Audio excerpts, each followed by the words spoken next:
Bonsoir à tous. Vous êtes très nombreux, mais on s'y attendait. Nous sommes tellement heureux et fiers de vous recevoir ce soir, Cédric Villani, pour cette conférence sur les mathématiques.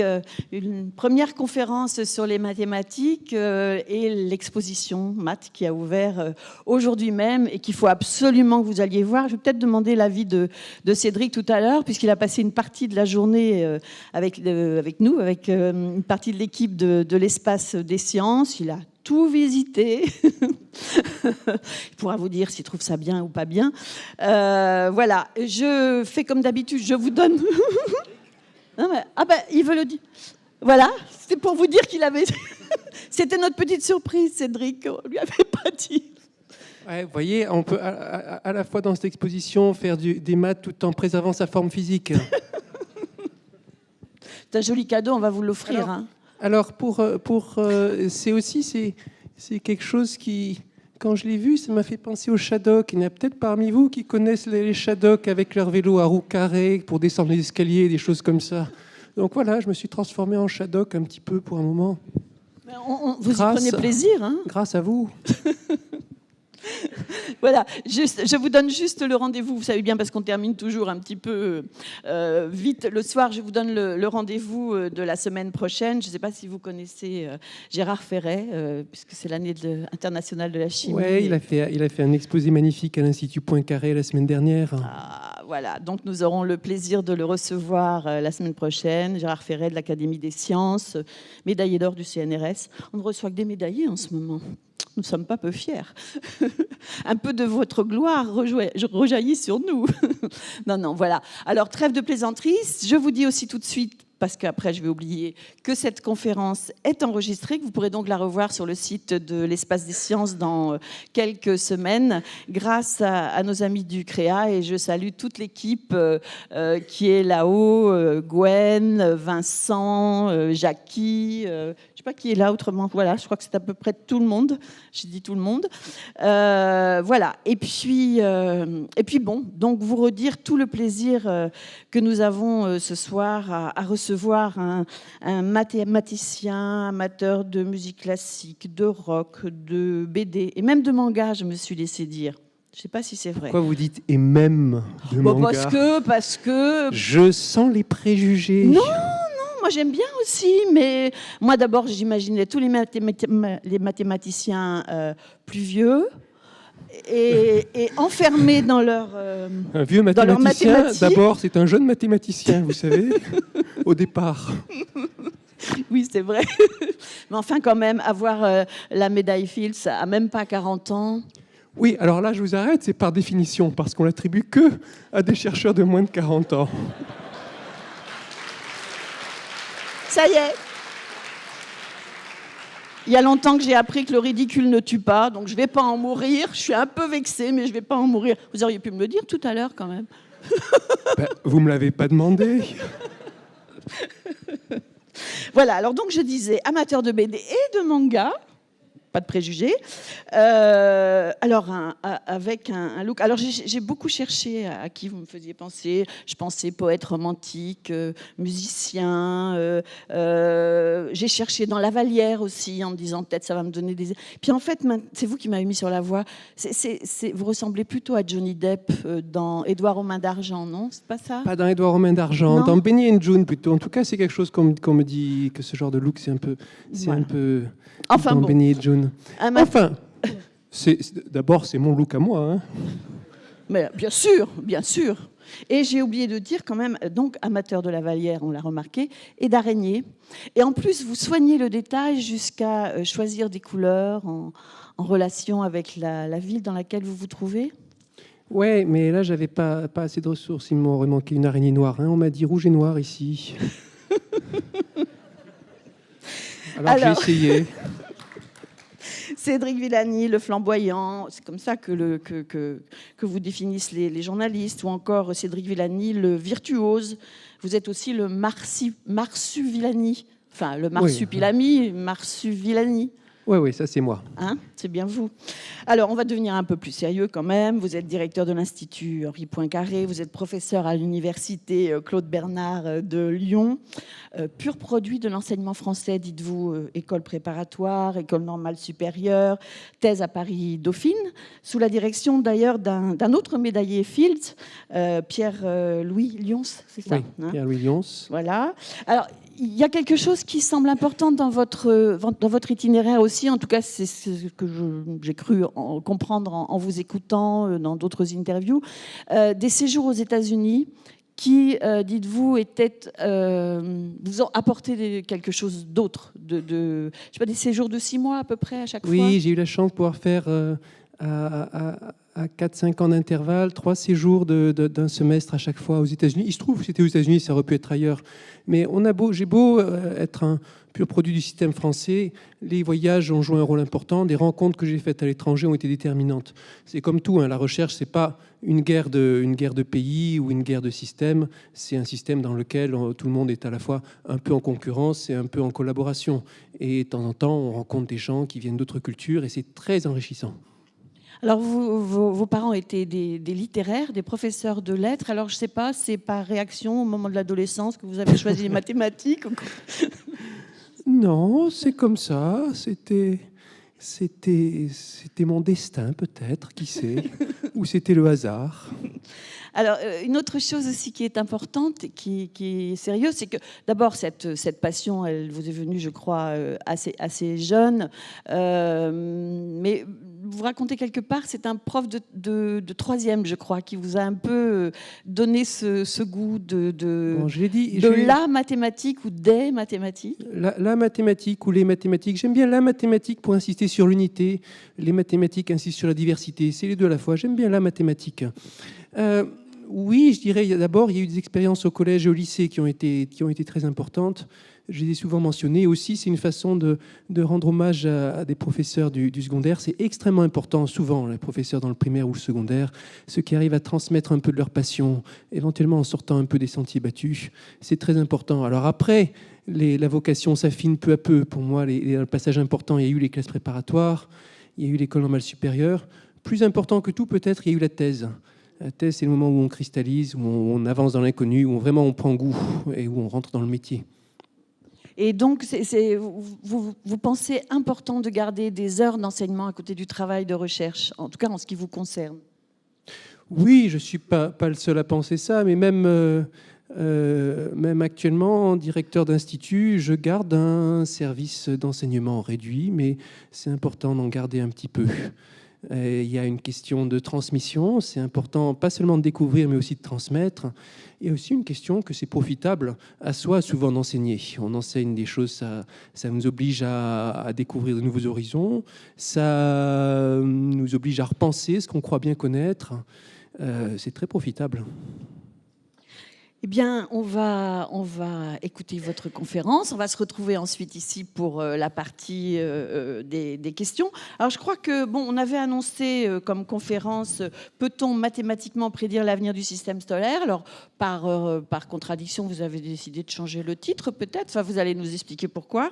Je vais vous laisser. Je vais souhaiter à tous une très, très bonne soirée. Et je voulais juste vous dire, avant de vous quitter, elle est trop belle, votre araignée, vraiment.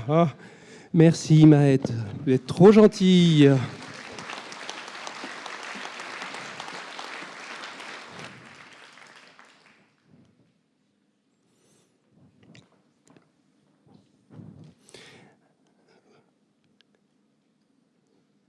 Bonsoir à nouveau. Alors, comme l'a annoncé Maët, effectivement, j'ai changé le titre de mon exposé.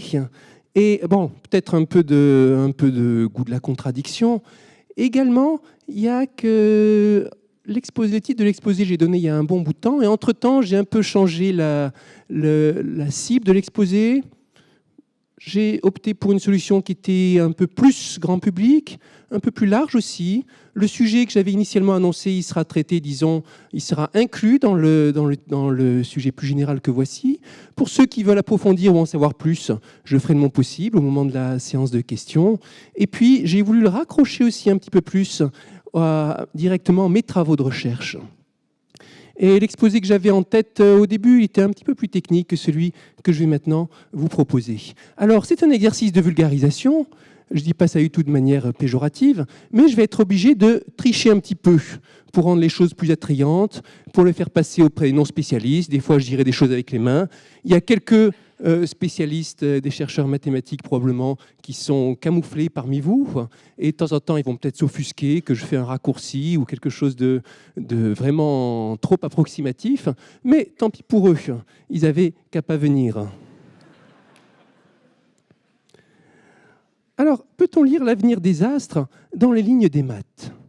Et je vais commencer avec le tableau que j'avais donné comme image illustrative, tableau de John Wright of Derby, un philosopheur, comprenez ici philosophe comme un scientifique, qui donne un exposé sur une, on va dire, orrerie, dans laquelle une lampe est mise à la place du soleil. Alors, orrerie, c'est cette machine qui reproduit le mouvement des astres.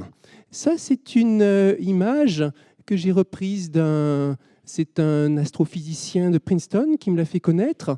Je l'aime beaucoup pour plusieurs raisons. D'abord, ici, ça va bien aller avec le thème de la conférence. Et puis, c'est un tableau qui a fait couler pas mal d'encre quand il a été peint, parce qu'au lieu de représenter un motif héroïque ou politique, l'auteur a représenté un motif d'ordre scientifique. Et on a la science au cœur de la famille, au cœur de la société. C'est une image que j'aime bien rappeler dans les exposés de vulgarisation, un peu généralement, parce que c'est vrai, la science, on a tendance à l'oublier parce qu'elle est souvent discrète et on ne le voit pas en première page des journaux, mais c'est très important pour les questions d'amélioration du quotidien. Les chercheurs, ce sont des gens qui œuvrent pour le progrès de la société, si progrès a un sens, et ce sont des gens qui souvent sont passionnés de transmettre. On voit ici la question de la transmission, elle est bien illustrée par le visage radieux des enfants qui découvrent les mystères de la course des astres. Alors, comprendre le cosmos et représenter la course des planètes, c'est un très très vieux problème. Ça agite les gens depuis, je ne vais pas dire depuis toujours, mais depuis très très longtemps. Et il y a eu beaucoup de systèmes dans l'histoire qui ont représenté la course des planètes, la course des astres. L'une des représentations les plus célèbres, celle qu'on apprend au lycée, c'est celle de Johannes Kepler. Et ce sont les fameuses lois de Kepler qui décrivent le mouvement d'un astre en orbite autour de la Terre, autour du Soleil, pardon. Voici par exemple l'une des lois de Kepler, la première loi de Kepler comme on l'appelle. L'orbite d'une planète autour du Soleil n'est pas un cercle, comme on aurait pu le penser au départ, le cercle forme parfaite, mais c'est une ellipse. Alors ici, je vous rappelle, pour les non-initiés, la définition d'une ellipse. Une ellipse à deux foyers, le point qui est ici, F, et puis un autre point ici. Et puis, ici, voici l'ellipse. Elle est caractérisée par la propriété suivante.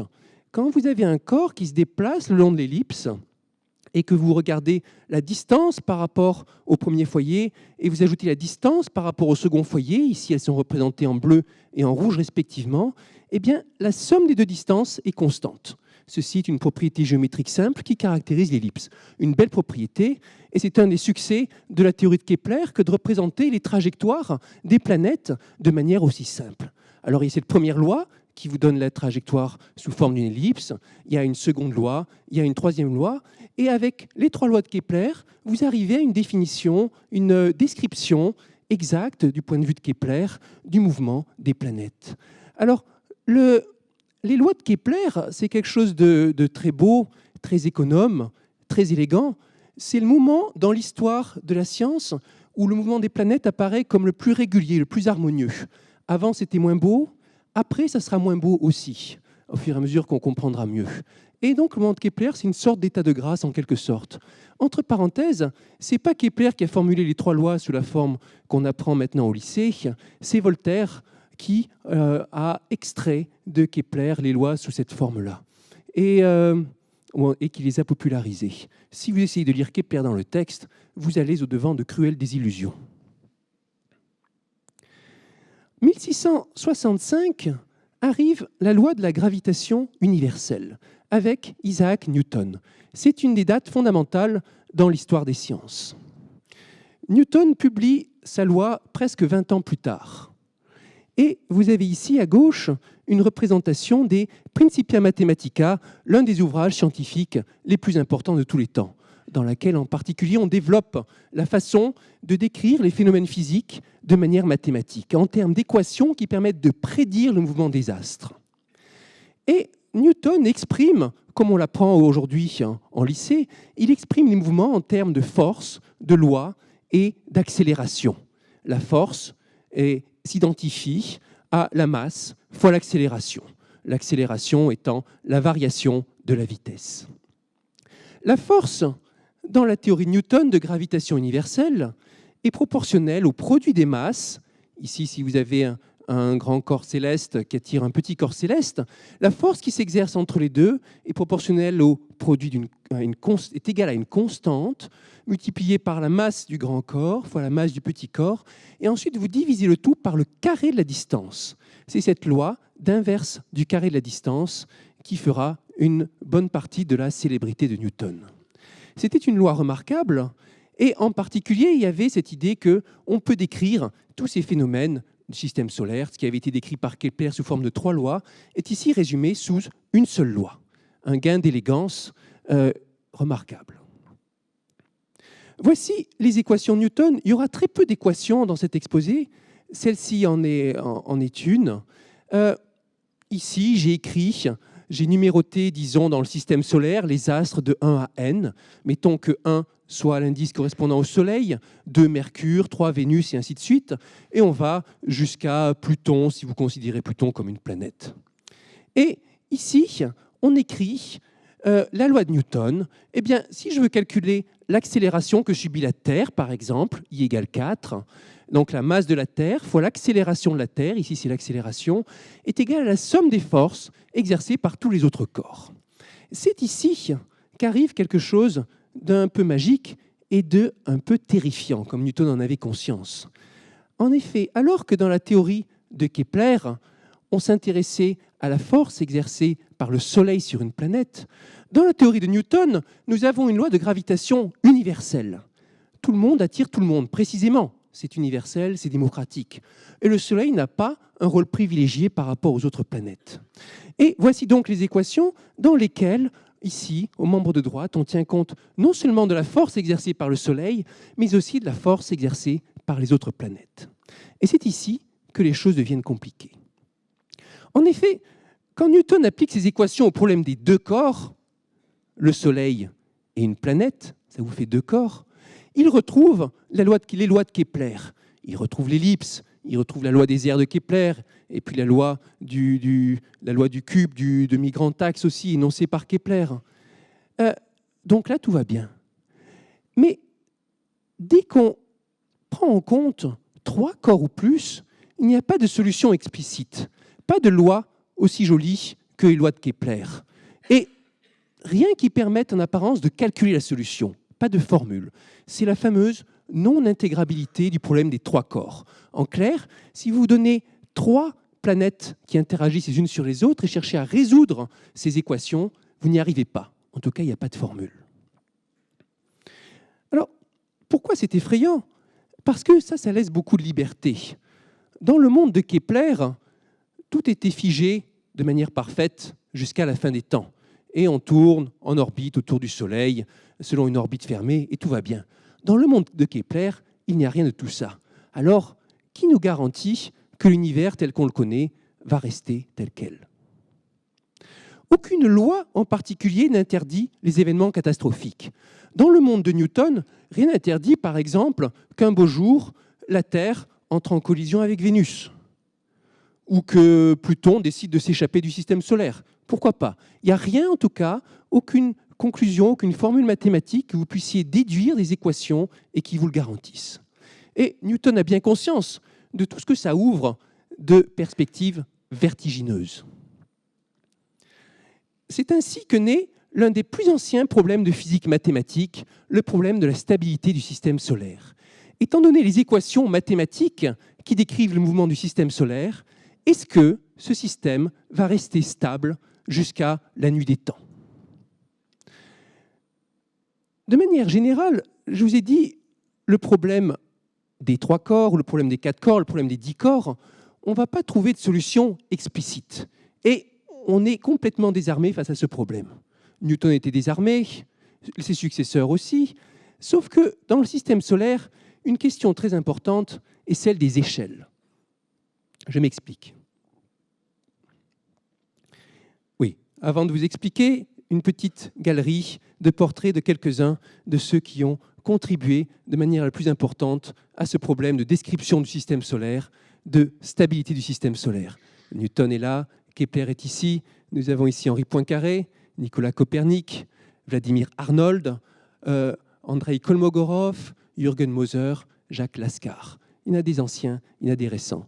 Et je vais vous parler un petit peu de leurs contributions.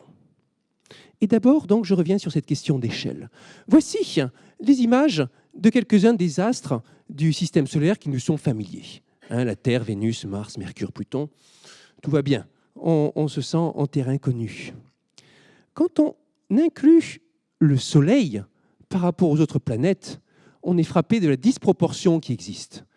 Le système solaire, ici représenté à l'échelle, tout est représenté à l'échelle ici, le système solaire, en gros, c'est le Soleil, avec un petit peu de perturbation, un peu comme un peu de poussière qui vient s'ajouter au Soleil. La masse du Soleil est quelque chose comme 1000 fois plus importante que la masse de Jupiter. Et quand on voit ça, on se dit, OK, c'est vrai que la Terre, par exemple, subit l'interaction de Jupiter, l'interaction de Saturne, aussi bien que l'interaction du Soleil. Mais quand même, ce qui est prédominant, c'est l'attraction du Soleil. Et le reste doit pouvoir être traité comme une petite perturbation.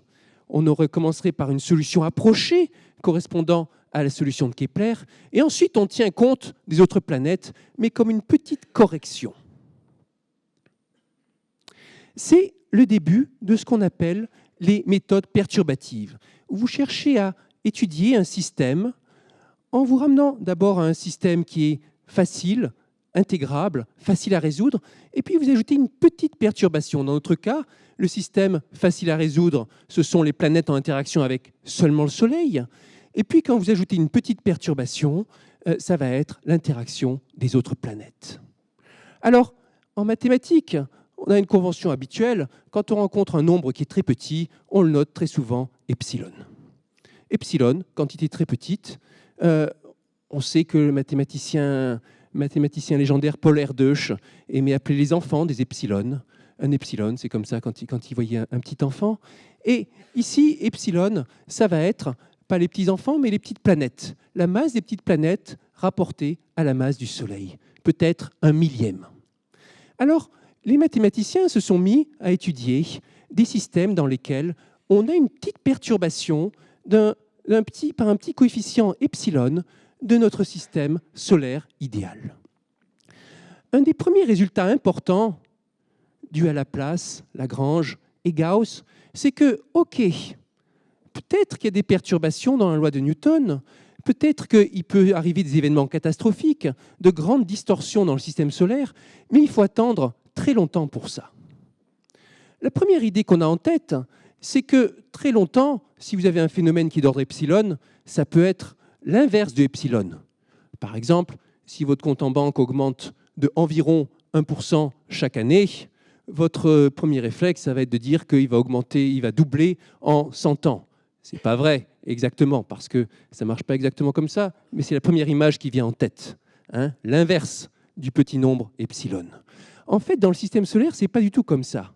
Ce n'est pas 1 sur epsilon qui va compter, c'est 1 sur le carré de epsilon. 1 sur epsilon fois epsilon.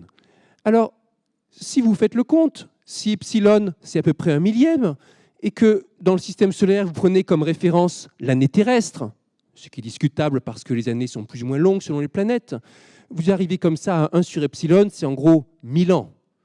1000 ans, c'est pas beaucoup. On serait bien embêté si on apprenait que le système solaire peut varier monstrueusement sur une époque de 1000 ans. Mais avec ce résultat de Laplace, Lagrange et Gauss, 1 sur epsilon carré, ça devient beaucoup plus respectable. 1 sur 1000 fois 1 sur 1000, ça fait 1 sur 1 000 000. On arrive tout de suite à un résultat qui est de l'ordre du million d'années. Ça, c'était absolument remarquable scientifiquement. Avec un calcul mathématique, Laplace, Lagrange et Gauss arrivent à faire des prédictions de l'ordre du million d'années. Et ils prédisent que le système solaire, sur cet ordre de grandeur, reste stable. Les variations sont très petites. c'était d'autant plus remarquable que ça allait à l'encontre des observations sur le très long terme qui montraient un mouvement inéluctable des distances, si je ne me trompe pas, il s'agissait du Soleil à Jupiter, sur autant que qu'on avait de mesures précises, on avait l'impression qu'il y avait une distance qui diminuait toujours. En fait, on sait maintenant qu'il s'agit d'un cycle d'augmentation et diminution qui se répète sur environ 900 ans. 900 ans, c'est beaucoup pour nous. Et avec le simple pouvoir de la mathématique, ces mathématiciens nous montrent que, OK, même si sur 900 ans, on observe une variation toujours dans le même sens, si on regarde sur l'échelle du million d'années, ça va se compenser. Ceci, donc, était le début du résultat d'une série d'outils mathématiques qui s'adaptent de manière générale à des systèmes perturbés au sens où je l'ai défini. Beaucoup plus tard, au milieu du XXe siècle, un autre résultat qui a défrayé la chronique mathématique est le fameux théorème de Kolmogorov, Arnold et Moser. Un théorème, c'est un résultat mathématique que vous démontrez, que vous prouvez simplement par le raisonnement logique. Et il y avait de révolutionnaire dans ce théorème que, au lieu de s'intéresser à la stabilité sur une grande échelle de temps, il s'intéressait à la stabilité pour tous les temps. Jusqu'à la fin des temps, est-ce qu'on peut avoir stabilité, préservation du système solaire tel qu'on le connaît? Et au lieu de donner une réponse absolue, définitive, Kolmogorov, Arnold et Moser donnent une réponse probabiliste. OK, peut-être qu'on ne va pas savoir prédire si le système solaire est stable ou pas, mais partant d'une configuration initiale choisie au hasard, quitte à faire bouger un petit peu les positions des planètes, par exemple, eh bien, 99 fois sur 100, je tomberai sur une configuration stable. Et stable pour tous les temps. Ici, vous voyez comment se mélange, comment arrive dans ce problème qui semblait purement déterministe, puisque dans la théorie de Newton, on peut tout calculer a priori. Ici vient s'inviter un raisonnement probabiliste. Ça, c'était une révolution. Et puis aussi, cette idée qu'on puisse faire des prédictions sur tous les temps, c'était révolutionnaire. Et le théorème a fait couler beaucoup d'encre, en particulier pour son interprétation, que je résume de la manière suivante. L'ordre, quand vous regardez un système perturbatif, il est probable qu'il se comporte de manière ordonnée, sans faire n'importe quoi, même si cet ordre n'est pas imposé par une loi. Dans le système de Kepler, on avait des lois qui contraignaient le système et le forçaient à rester bien gentiment à sa place. Ici, on n'a plus de loi et pourtant l'ordre reste probable. C'était une révolution dans la façon de penser, la mécanique classique, aussi bien du côté mathématique que du côté physique. Il y a un avant et après ce résultat de Kolmogorov, Arnold, Moser. Alors après, est-ce que ce résultat s'applique effectivement au système solaire? Ici, on peut considérer que le bas blesse ou que le problème devient encore plus intéressant. Les résultats de Kolmogorov, Arnold et Moser s'appliquent pour une valeur minuscule de epsilon. Je vous ai dit tout à l'heure, epsilon, le rapport entre la masse de Jupiter et la masse du Soleil, c'est peut-être 1/1000, ça semble très petit. Mais ce n'est pas encore si petit que ça.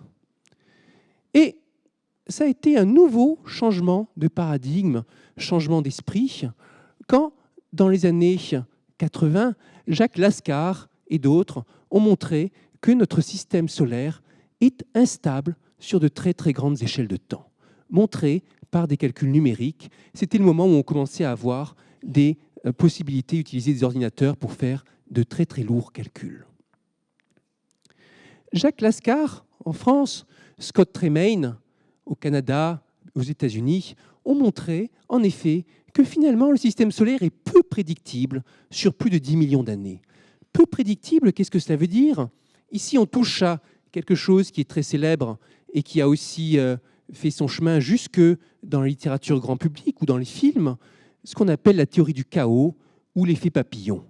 Une petite variation au départ, sur les conditions initiales par exemple, peut entraîner une très grande variation sur la situation au bout d'un grand temps. Et donc, ce que montrent Lascar et les autres, c'est que si on regarde beaucoup plus de 10 millions d'années, même si vous faites une toute petite erreur sur la position de la Terre, ça peut entraîner une très très grande erreur sur la position de la Terre telle qu'elle sera 10 millions d'années plus tard. Lascar évalue qu'en quelques milliards d'années, il y a peut-être 1% de chance de catastrophe majeure dans le système solaire, quelque chose comme ça. Alors, les conclusions de cette petite histoire sur le système solaire, c'est qu'en fin de compte, actuellement, le système nous apparaît peu prédictible. Je lui ai dit 10 millions d'années, peut-être 100 millions d'années, mais plus de 100 millions d'années, ça semble complètement irréaliste. Comme je vous l'ai dit, il y a eu un changement de croyance plusieurs fois dans l'histoire des sciences. En fait, il y a eu Lagrange et les autres qui nous ont fait penser à la stabilité. Plus tard, je l'ai sauté, lui, Poincaré était plutôt du côté de l'instabilité. Kolmogorov nous a fait revenir du côté de la stabilité. Laskar nous fait repencher du côté de l'instabilité. À chaque nouvelle découverte et nouvelle façon de voir, on se met à penser le système solaire de manière différente. Et il y a un aller-retour dans l'histoire entre mathématiques et physique qui s'est effectué pendant plusieurs siècles, on est parti ici de Newton, et qui a enrichi à la fois les mathématiques et la physique. Profitable aux deux, en particulier parce que les théories développées dans ce cadre mathématique ont pu ensuite être appliquées à de nombreux systèmes physiques, pas seulement le système solaire. La croyance actuelle, c'est celle que je vous indique ici. Il est peu probable que des planètes se perdent ou se cognent avant la fin du système solaire. Cela s'est sans doute déjà produit dans le passé. Petite vidéo que je vais vous montrer. Alors, sauf que, comme un mauvais élève, je n'ai pas bien préparé ma conférence et j'aurais dû ouvrir la vidéo avant de vous la présenter. Alors, je vais vous la retrouver rapidement.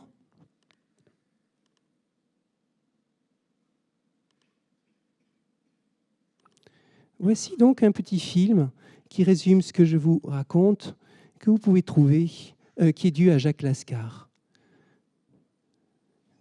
Du fait des perturbations dues aux planètes, et donc pas seulement au Soleil, les orbites sont déformées, si vous voulez. Ici, ce qui est représenté à chaque instant, ce sont les orbites, orbites au sens keplérien, des planètes dans le système solaire. Regardez, c'est intéressant, dans le système solaire, les plans des orbites ne sont pas tous les mêmes. Rien ne se passe au début, pendant les quelques premières centaines de millions d'années, et après quelques milliards d'années, voyez ici comme les orbites s'affolent dans certaines situations, parfois dans les calculs réalisés par Jacques Laskar. Les orbites des petites planètes sont celles qui sont sensibles à cet effet de déstabilisation. Les collisions deviennent même possibles entre Mercure et Vénus, Mars et la Terre.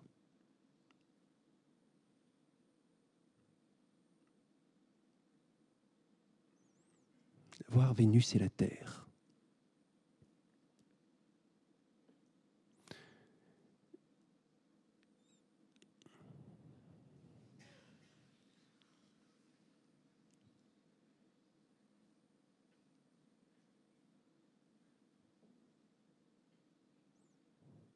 Alors, les petites images telles que je vous ai montrées, je vous laisse admirer d'abord.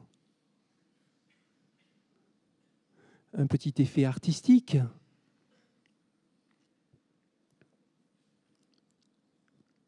Les images, la variation des orbites, c'est basé sur des calculs assez prodigieux.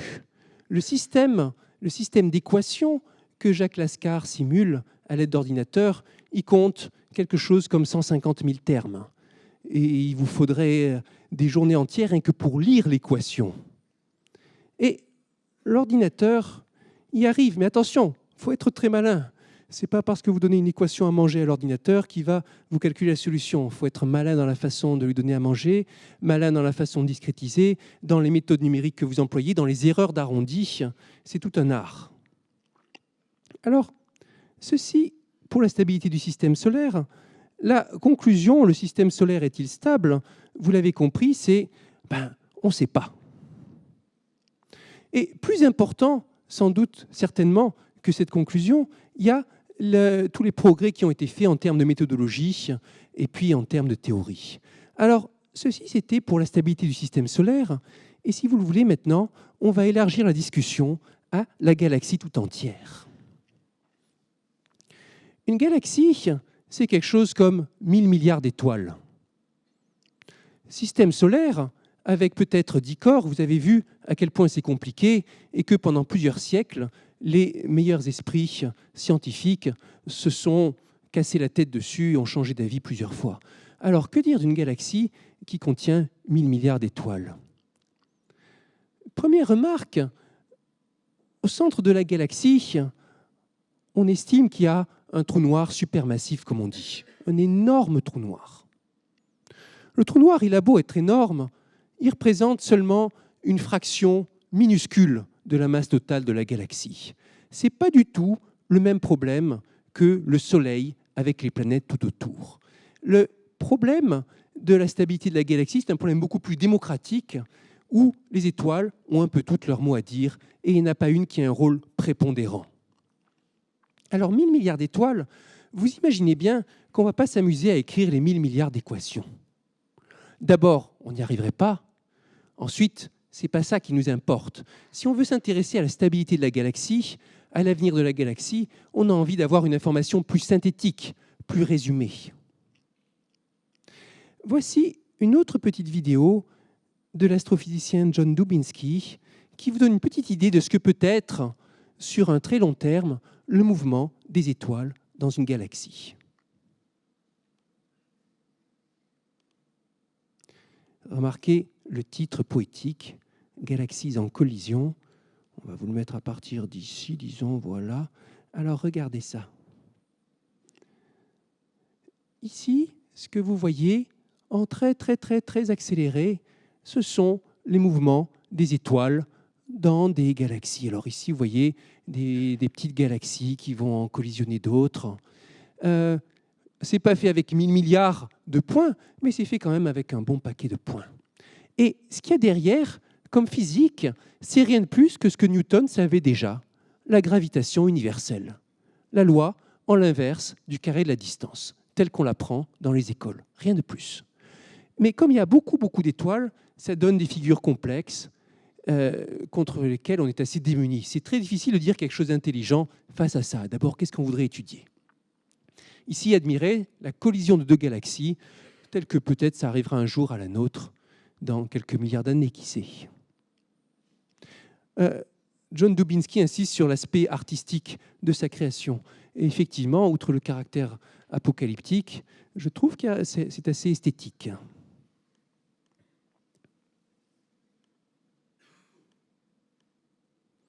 Alors, ce qui frappe dans l'image dans le film que je vous ai montré, je dirais, c'est qu'on n'a pas l'impression de voir des étoiles qui interagissent les unes avec les autres. On a plutôt l'impression de voir quelque chose comme un fluide, comme un liquide qui s'écoulerait, comme un gaz de particules.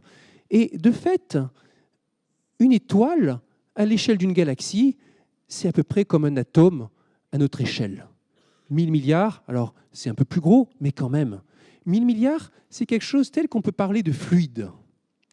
Et on rentre alors dans un domaine complètement différent de la physique, complètement différent des équations de Newton que je vous ai présentées, le domaine des équations aux dérivées partielles. Les équations aux dérivées partielles, c'est un peu un gros mot, mais c'est un vaste domaine aussi bien des mathématiques que de la physique, qui sert à décrire l'évolution, l'état de très nombreux systèmes physiques, en particulier des systèmes fluides, des systèmes continus.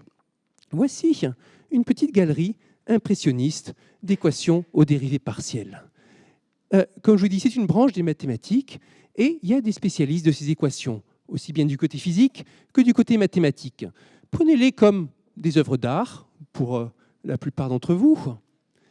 Dites-vous que derrière, il y a des phénomènes physiques qui sont représentés. Derrière celle-ci, par exemple, en vert, c'est l'équation de Boltzmann qui décrit les gaz raréfiés. C'est là-dessus que j'ai fait ma thèse. J'ai passé des années à étudier cette équation. Ici, en dessous, c'est l'équation qui correspond aux galaxies. L'équation correspond aussi au plasma. Équation dite de Vlasov, qui date des années 1930. Ici, en bleu, c'est la doyenne de toutes, l'équation de l'air. 1755, elle décrit le mouvement d'un fluide incompressible, non visqueux. Un fluide parfait, comme on dit. Ça a beau être la doyenne, c'est une des pires dans le tas. Une des plus pernicieuses. On n'en sait presque rien sur elle.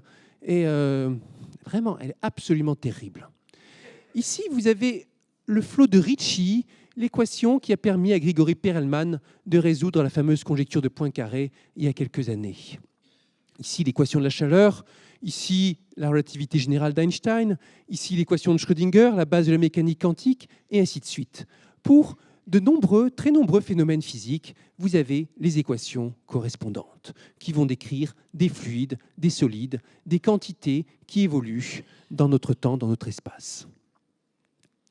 Dans le cas d'une étoile, dans le cas des galaxies, la description appropriée, c'est une description statistique, héritée de la théorie des gaz, développée par Maxwell et Boltzmann au XIXe siècle et Vlasov au XXe siècle.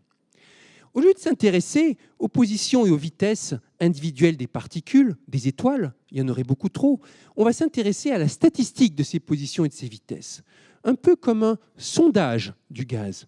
De la même façon que quand il y a une élection, vous ne cherchez pas à savoir pour chaque électeur pour quel candidat il a voté, vous cherchez à savoir quels sont les pourcentages, la proportion de voix que récupère chaque candidat. Ici, c'est un peu pareil. Vous ne voulez pas savoir quel est combien d'étoiles, par exemple, ont une vitesse exactement, je vais dire 1000 km par seconde dans cette direction, je dis absolument n'importe quoi. Vous voulez savoir quelle est la proportion d'étoiles dont la vitesse est à peu près 1000 km par seconde dans cette direction.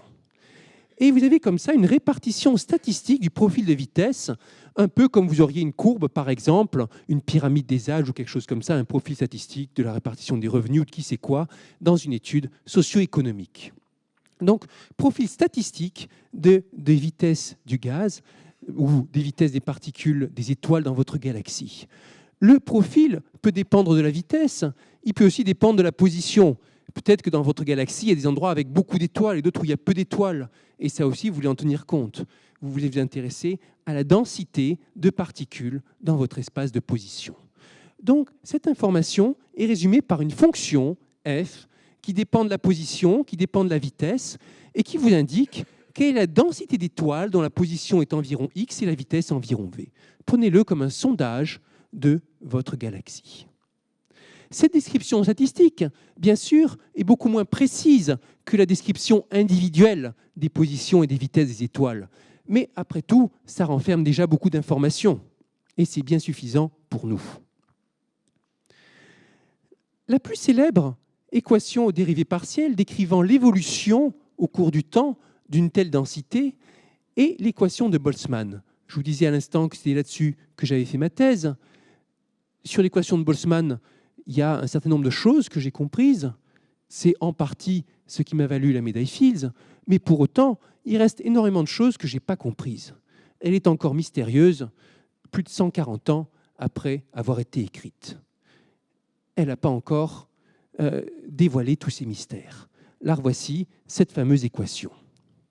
L'équation de Boltzmann modélise ce qui se passe dans un gaz raréfié. Imaginez un gaz avec ses milliards d'atomes, milliards de molécules qui rebondissent les unes contre les autres comme un gigantesque jeu de billard, absolument gigantesque. Et de toute cette description absolument chaotique, vous cherchez à extraire une information statistique fiable, à savoir quelle est l'évolution du profil de densité du gaz. Ça, c'est le problème que décrit l'équation de Boltzmann. Dans l'équation de Boltzmann, ce qui est important, donc, ce sont les chocs entre molécules, les processus aléatoires. L'une des découvertes de Boltzmann, qui a fait en grande partie sa célébrité, et l'une des réalisations dont il était le plus fier, c'était l'introduction de ce qu'on appelle l'entropie. L'entropie, c'est un mot qui fait un petit peu peur, qui aussi fascine. On écrit beaucoup de bêtises au sujet de l'entropie et beaucoup de choses fascinantes. Et c'est un concept simple, tel qu'expliqué par Boltzmann, et je vais essayer de vous faire partager. Alors, je vous ai expliqué que quand on fait un profil statistique du gaz, l'information qu'on obtient, l'information qu'on en retire est moins précise que l'information qu'on aurait avec toutes les positions et vitesses des particules. Il y a une perte d'information du fait de l'imprécision de la description. Quand vous représentez un système avec peu de précision, il vous reste beaucoup de possibilités sur l'état de ce système, parce que vous observez seulement une partie, une fraction de l'état de ce système, seulement certaines informations. Ce nombre considérable de possibilités, on l'appelle traditionnellement W, il peut être plus ou moins grand en fonction de la distribution statistique. Je vais vous donner un exemple. Supposez que vous avez une élection avec 1000 votants et 2 candidats, A et B. Supposez que 100% des votants votent pour le candidat A. Eh bien, dans ce cas extrême, l'information statistique vous donne aussi l'information complète. Vous savez que tout le monde a voté pour le candidat A. Il n'y a pas d'incertitude. Maintenant, si 99,9% des votants votent pour le candidat A et 0,1% pour le candidat B, il y a une petite incertitude, pas grande. Il suffit d'identifier quel est l'électeur qui a voté pour B. Et ça vous dit exactement tous les votes. Si vous faites le calcul pour 99%, 1%, vous trouverez que l'incertitude est plus grande. 75%, 25%, encore plus grande. Et dans la configuration où il y a 50%, 50%, si vous faites le calcul, vous verrez que l'incertitude devient considérable. Le nombre de possibilités W s'est envolé. Alors, l'entropie mesure la taille de ce nombre de possibilités, la quantité d'informations qui vous manque pour arriver à une description complète du système. L'entropie, telle que définie par Boltzmann, est proportionnelle au logarithme de ce nombre W. Pour ceux qui n'ont plus aucune idée de ce que c'est qu'un logarithme, je vais tricher en disant que c'est à peu près le nombre de chiffres qu'il vous faut pour écrire W, ou plutôt le nombre de zéros. Si par exemple W c'est 100, eh ben, c'est à peu près 2 le logarithme. Si W c'est 1000, on va dire que c'est 3. Si c'est 1 million, c'est 6, et ainsi de suite. Ça vous mesure la taille de ce nombre W qui parfois est absolument gigantesque. Voici, dans le cimetière central de Vienne, la tombe de Boltzmann, et vous voyez la fameuse formule de l'entropie. S égale K log W, comme je vous le disais, S l'entropie, K, constante de Boltzmann, logarithme du nombre de possibilités. Une formule qui fait une bonne partie du renom de Boltzmann. S égale K log W, on pourrait écrire des livres entiers là-dessus. C'est une formule chargée de sens au même titre que E égale MC2 ou d'autres formules célèbres. Je vais vous raconter dans quelles circonstances a été prise cette photo. C'était en 2006, pour le centenaire de la mort de Boltzmann. Boltzmann s'est suicidé en 1906. Donc pour le centenaire de la mort de Boltzmann, il y avait une conférence, un grand colloque à Vienne, où on célébrait son actualité et ses découvertes. Et évidemment, j'en ai profité pour faire un tour au cimetière où je savais qu'il était enterré. Ce cimetière est absolument gigantesque. Arrivé un peu tard, c'était impossible de trouver un plan, il n'y avait pas de guichet, aucune chance pour que je repère la tombe de Boltzmann dans ce cimetière gigantesque. Alors, je me mets en quête d'un plan, j'avise un groupe de touristes assis sur un banc près de moi et je leur demande s'il y a quelque part moyen d'avoir un plan. Et puis ils me disent non, il n'y a pas de plan. Et puis le père de famille me demande qui est-ce que vous cherchez et je réponds Boltzmann. Et il me regarde avec les yeux qui pétillent et il répond S égale K log W. Et c'est lui qui m'a amené à la tombe et qui a pris la photo. Sur cet exemple, vous voyez comment la formule se change en une sorte de mot de passe de société secrète. On retrouve l'entropie, comme c'est un concept assez universel, cette question d'information manquante, on retrouve l'entropie plus tard, au milieu du XXe siècle, dans une des théories les plus importantes scientifiques du XXe siècle, les théories les plus importantes, la théorie de l'information de Claude Shannon, qui préfigure un peu le monde dans lequel nous nous trouvons actuellement, avec sans arrêt des échanges d'informations, des transmissions d'informations codées. Claude Shannon, l'un des mathématiciens ingénieurs les plus influents du siècle, nous parle ici de sa découverte, de son choix d'appeler entropie la quantité qu'on appelle maintenant entropie de Shannon ou entropie de Boltzmann-Shannon. J'ai pensé à appeler cette quantité information, mais le mot était trop utilisé. J'ai décidé de l'appeler incertitude. Quand j'en ai discuté avec John von Neumann, mathématicien hongrois légendaire et lui aussi l'un des pères de l'informatique, il avait une meilleure idée. Tu devrais l'appeler entropie pour 2 raisons. En premier lieu, ton incertitude a déjà été utilisée en mécanique statistique sous ce nom, et donc elle a déjà un nom. Et c'est ici on voit effectivement que Shannon, sans le savoir, redécouvre un concept inventé par Boltzmann à la fin du XIXe siècle. Et puis, ajoute von Neumann, en second lieu, ce qui est plus important, personne ne sait ce que c'est vraiment que l'entropie, donc dans un débat, tu auras toujours l'avantage. Ce faisant, von Neumann introduisait une sorte de malédiction sur le sujet, et effectivement, le mot entropie a depuis ce moment fasciné, intrigué et découragé aussi. Alors, sans se laisser abattre, on va chercher à en savoir un peu plus, sentir un peu mieux ce concept d'entropie et pourquoi il est intéressant, en particulier dans le problème qui nous occupe de stabilité d'un gaz ou stabilité d'une galaxie peut-être. Alors, d'abord, pour résumer, voici une autre anecdote avant de revenir à des choses plus sérieuses. Désordre et information. L'entropie, donc, je vous en parle comme en termes d'information, c'est aussi quelque chose qu'on peut énoncer en termes de désordre. Et souvent, l'entropie, on en parle sous forme de désordre, tout simplement parce que plus il y a de désordre dans un système, moins on a d'informations sur lui. Si vous voulez, on va appeler désordre l'information qui nous manque sur le système pour le décrire. Alors, désordre et information. Un jour, après une interview sur un plateau de télévision, dans la salle de maquillage, l'animateur me demande d'écrire en souvenir une petite formule que j'aime bien, quelque chose à quoi je tiens, qui rappelle mon passage. Et j'ai écrit pour lui S égale K log W, bien sûr. Et puis j'ai ajouté désordre et information. Il a réfléchi, ça lui a beaucoup plu, il a dit c'est formidable, ça pourrait être la devise de notre chaîne, désordre et information. Il a réfléchi encore, il a ajouté ça vaut mieux que ordre et désinformation. Effectivement, le contrôle de l'information, on sait bien que c'est quelque chose de vital quand on veut faire régner l'ordre, parfois un peu trop.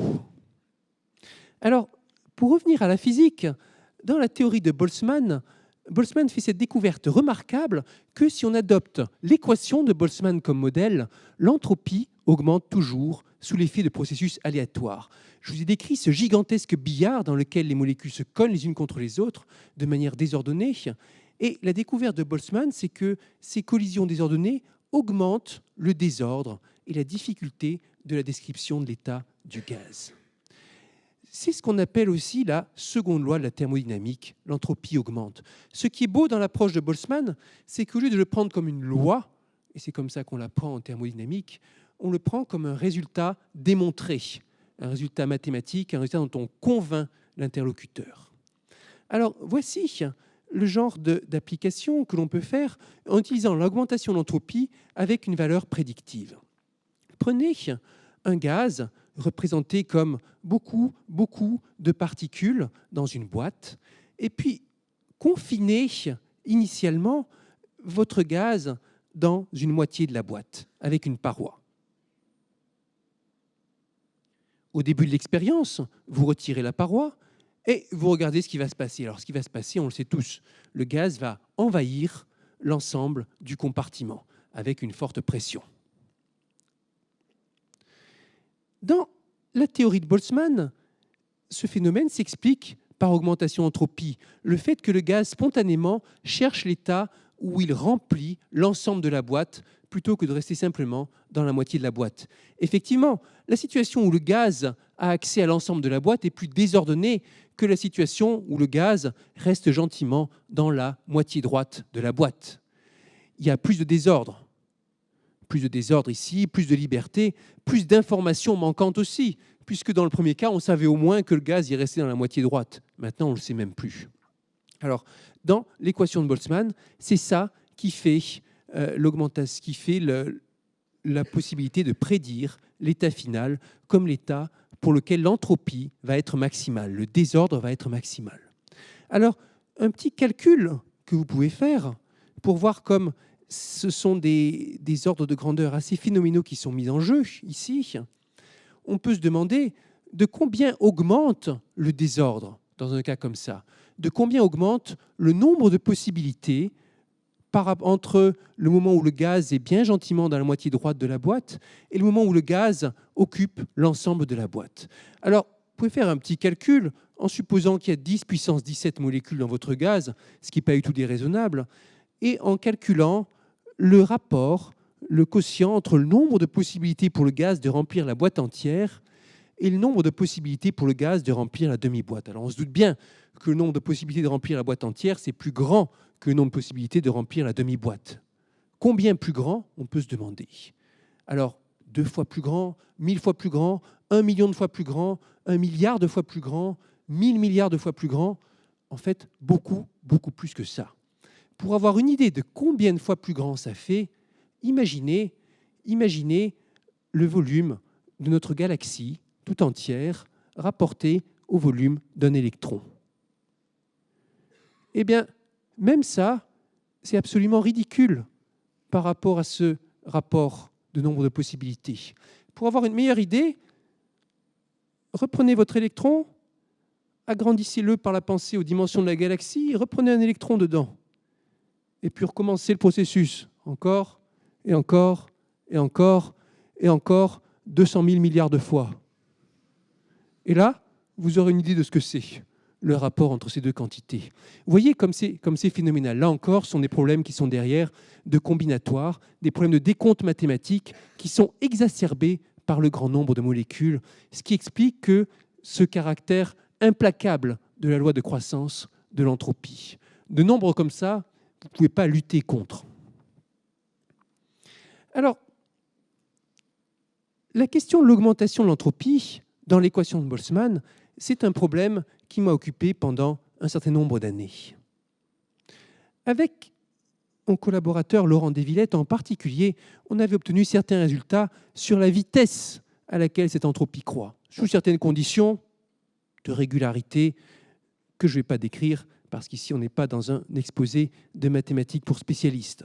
En tout cas, c'est un problème qui est toujours d'actualité, comprendre, estimer à quelle vitesse cette entropie augmente au cours du temps. Et si on croit à cette description anthropique, la conclusion, la prédiction sur le long terme de ce qui se passe dans l'équation de Boltzmann, c'est que la distribution statistique, la distribution des positions et des vitesses, tend vers un état d'entropie maximale, et cet état, c'est la fameuse et bien connue distribution gaussienne, la courbe en cloche familière des statistiques. Une courbe qui, de fait, est tellement courante qu'elle apporte peu d'informations, et c'est bien pour ça qu'elle maximise l'entropie. Alors, ce qui est bien dans cette théorie, ce qui est très rassurant, c'est que justement, elle nous apporte une stabilité sur le très très long terme. La théorie de Boltzmann, contrairement à la théorie de Newton, est une théorie dans laquelle le comportement en temps très très grand est bien déterminé, bien stable. On s'approche de cet équilibre gaussien et on y reste pour toujours. Et on pourrait penser que c'est ce qui va se passer spontanément dans une galaxie. Ça, c'est une vue qui était tout à fait raisonnable jusque vers le milieu du XXe siècle. Dans les années 1960, on s'aperçoit que c'est une fausse piste. Est-ce que les étoiles, la distribution des positions et des vitesses des étoiles dans une galaxie a tendance à revenir au repos? À cette question, l'astrophysicien Lyndon Bell répond oui, c'est quelque chose qu'on observe, mais ce n'est certainement pas un effet dû à l'augmentation d'entropie. Ce n'est certainement pas la théorie de Boltzmann qui permet de l'expliquer, parce que cette augmentation d'entropie est beaucoup trop lente.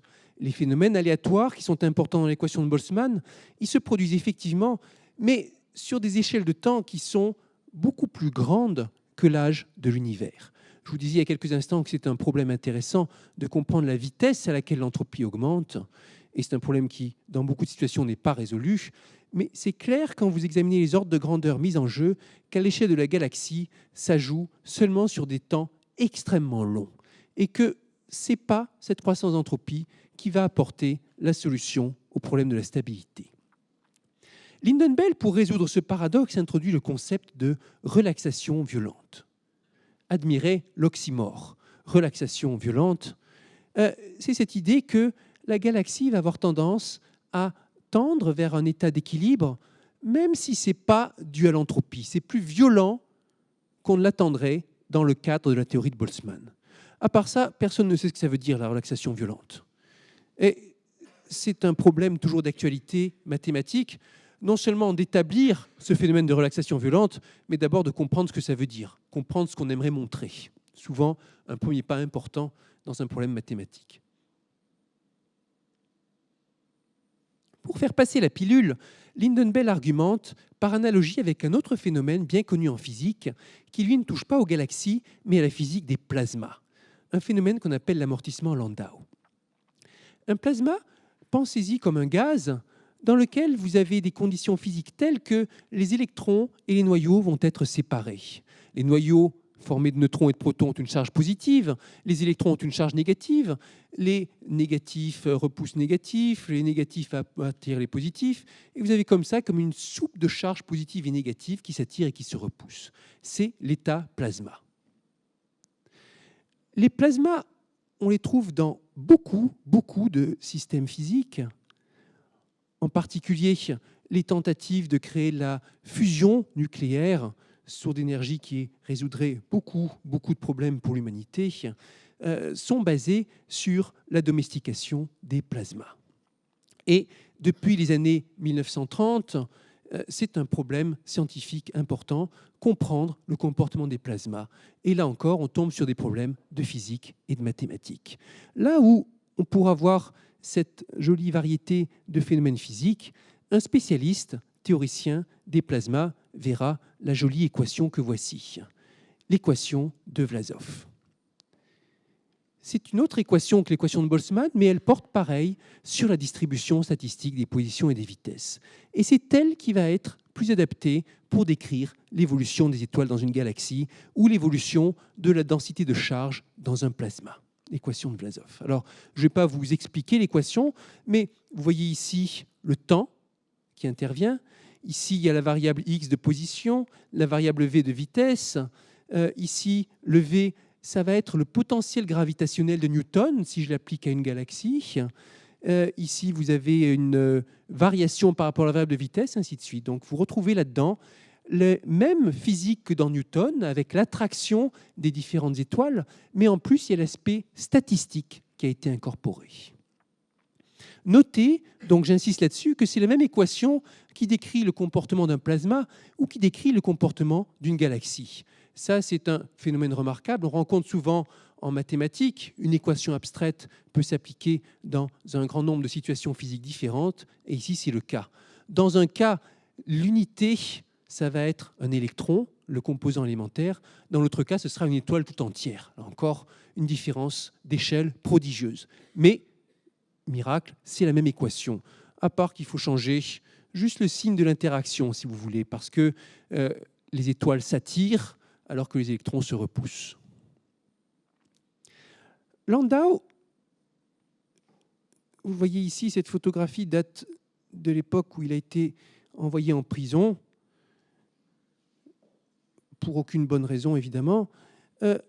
Landau avait cette intuition remarquable, qui à l'époque était une révolution, que partant d'un équilibre, une distribution à l'équilibre stable, comme une distribution gaussienne par exemple, si vous le perturbez un petit peu et que vous regardez l'évolution par l'équation de Vlasov ou par la loi de Newton appliquée de manière statistique, alors spontanément, on va avoir convergence vers un autre équilibre, et ce, sans avoir besoin de recourir à l'augmentation d'entropie.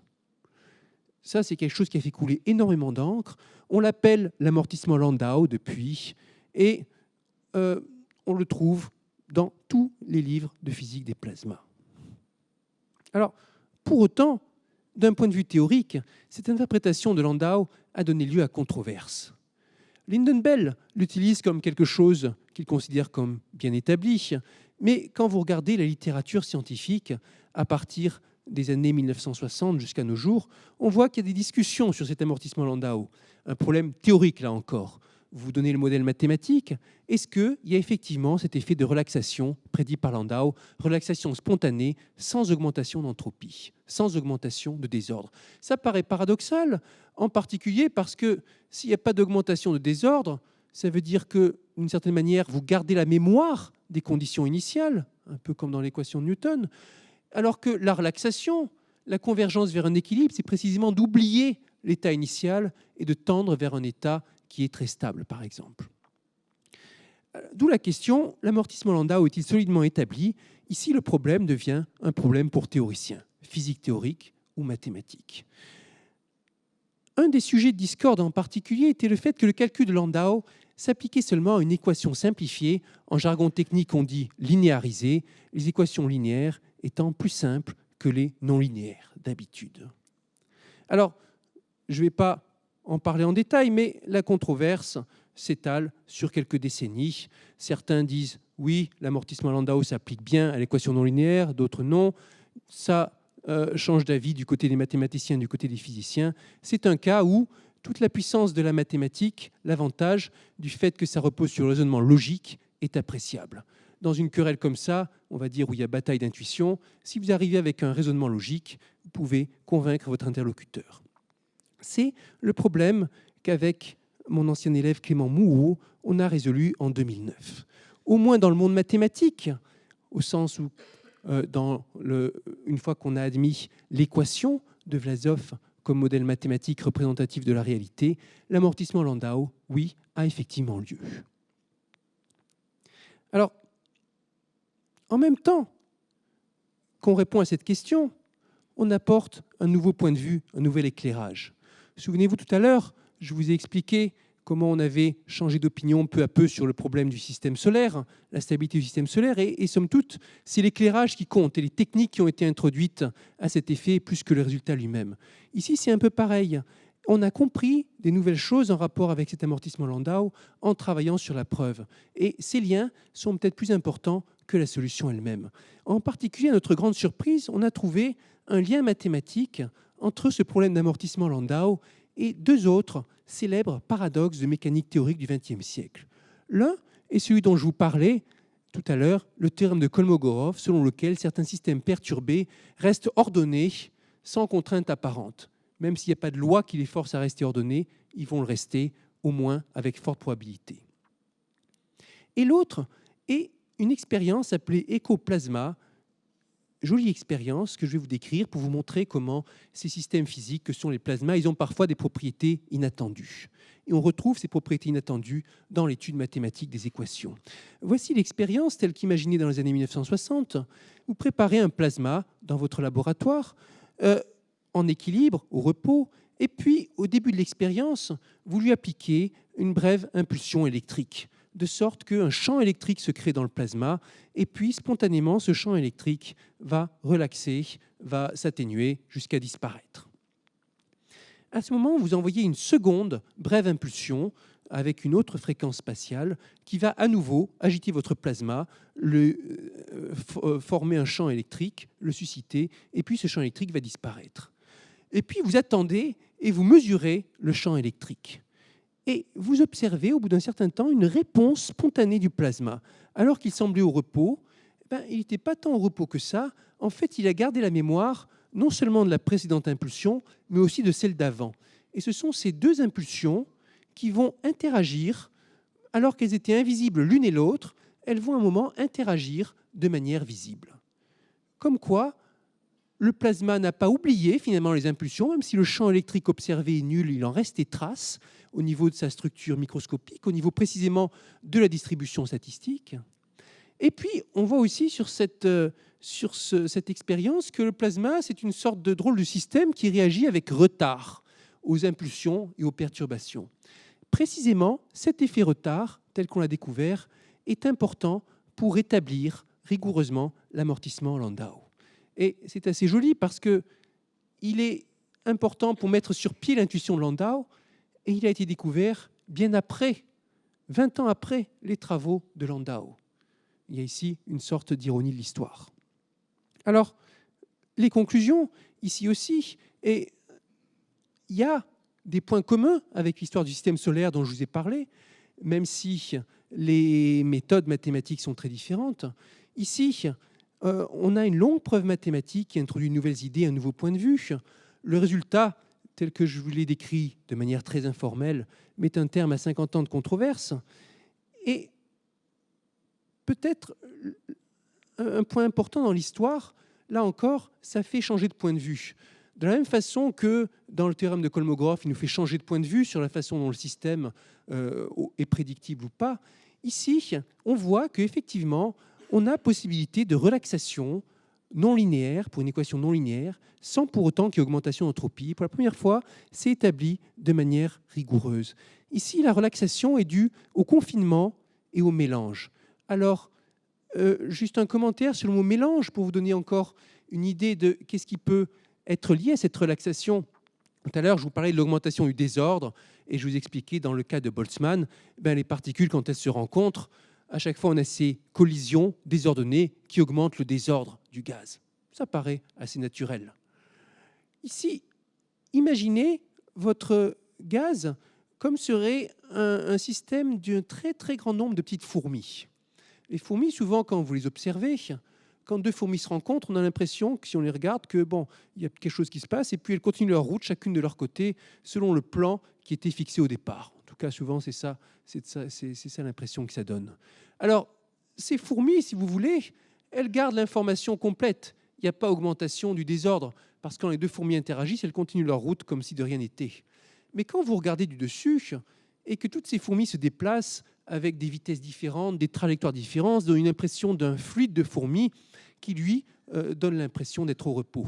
Il y a un peu de ça. C'est le mélange créé par toutes ces trajectoires différentes, toutes ces vitesses différentes, qui crée l'impression de relaxation et le fait que le champ électrique, dans l'expérience de l'amortissement Landau, il décroît vers zéro. Ce n'est pas une augmentation de désordre, c'est un phénomène de mélange.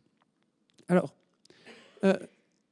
c'est peut-être joli de parler en termes de petites fourmis, et puis on aime bien penser à ce genre d'image pour comprendre ce qu'on fait. Après, quand vient le moment de rédiger la démonstration mathématique, on n'a plus droit à ce genre de raisonnement ou à ce genre d'intuition avec les mains. Arrive le moment où il faut mettre ça sur pied de manière entièrement logique, entièrement rigoureuse. Ici, vous avez la première page de l'article tel qu'on l'a écrit pour démontrer ce phénomène. Essentiellement, il s'agit de démontrer un théorème. L'article fait 180 pages et la démonstration en elle-même en couvre plus d'une centaine. Le résultat, je vous l'avais dit, est long, la preuve est longue, la preuve est très compliquée. Et puis, c'est assez coriace comme genre de problème. Voici des exemples représentatifs de l'article. On peut voir ça avec un peu de terreur, ou on peut voir ça d'un point de vue artistique en se disant que, après tout, ça fait des jolies formules, ou on peut aussi voir ça avec grand intérêt pour un mathématicien professionnel, surtout pour un analyste, la catégorie de mathématicien à laquelle je me rattache. On aime quand le problème est résistant et quand on a besoin de l'attaquer, de se battre avec ses tripes, si vous me passez l'expression. Là, pour ce problème, on est servi. Mais au-delà de la satisfaction de résoudre un problème qui est posé depuis longtemps, si le problème ne résiste pas, on n'est pas vraiment satisfait. C'est comme tout. C'est l'effort qui fait le prix de la victoire, comme on dit. Alors, je vais m'arrêter là. Là encore, tirer quelques petites conclusions. Je vous les ai déjà donné, les conclusions. Ma dernière conclusion, c'est que ce que je vous ai raconté, c'est juste une gouttelette dans l'océan de ce que l'on aimerait savoir. La démonstration, elle a beau être longue et complexe, il faut rester modeste. C'est une toute petite partie de l'histoire. C'est un phénomène de relaxation spontanée pour de petites perturbations. Ce n'est pas du tout encore la compréhension de cette fameuse relaxation violente. On est loin, très loin, de comprendre ce qui se passe dans le genre de simulation que je vous ai montré avec les galaxies qui entrent en collision. On est très loin de comprendre vraiment ce qui va se passer pour le futur de la galaxie. De la même façon que l'histoire du système solaire, elle n'est encore pas vraiment résolue, même si à chaque fois qu'on a un nouveau changement de théorie, on a l'impression de comprendre beaucoup mieux. Voilà, merci.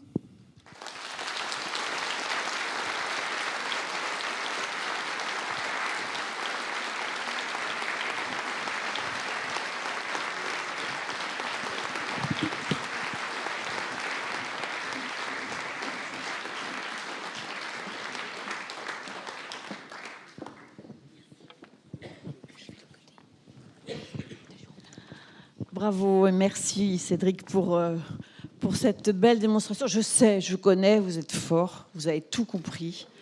Mais vous voulez toujours en savoir plus, donc vous allez poser des questions. Et puis, juste, je voudrais dire quand même que dans la salle, il y a effectivement des mathématiciens rennais. Ils ne sont pas vieux, hein. Je les connais, ils sont jeunes et tout, parce que tout à l'heure, j'ai pu donner l'impression que, voilà, je pensais que tous les mathématiciens étaient vieux. Non, non, je sais très bien qu'il y en a des très jeunes et de très brillants à Rennes aussi. Voilà, alors maintenant, les questions.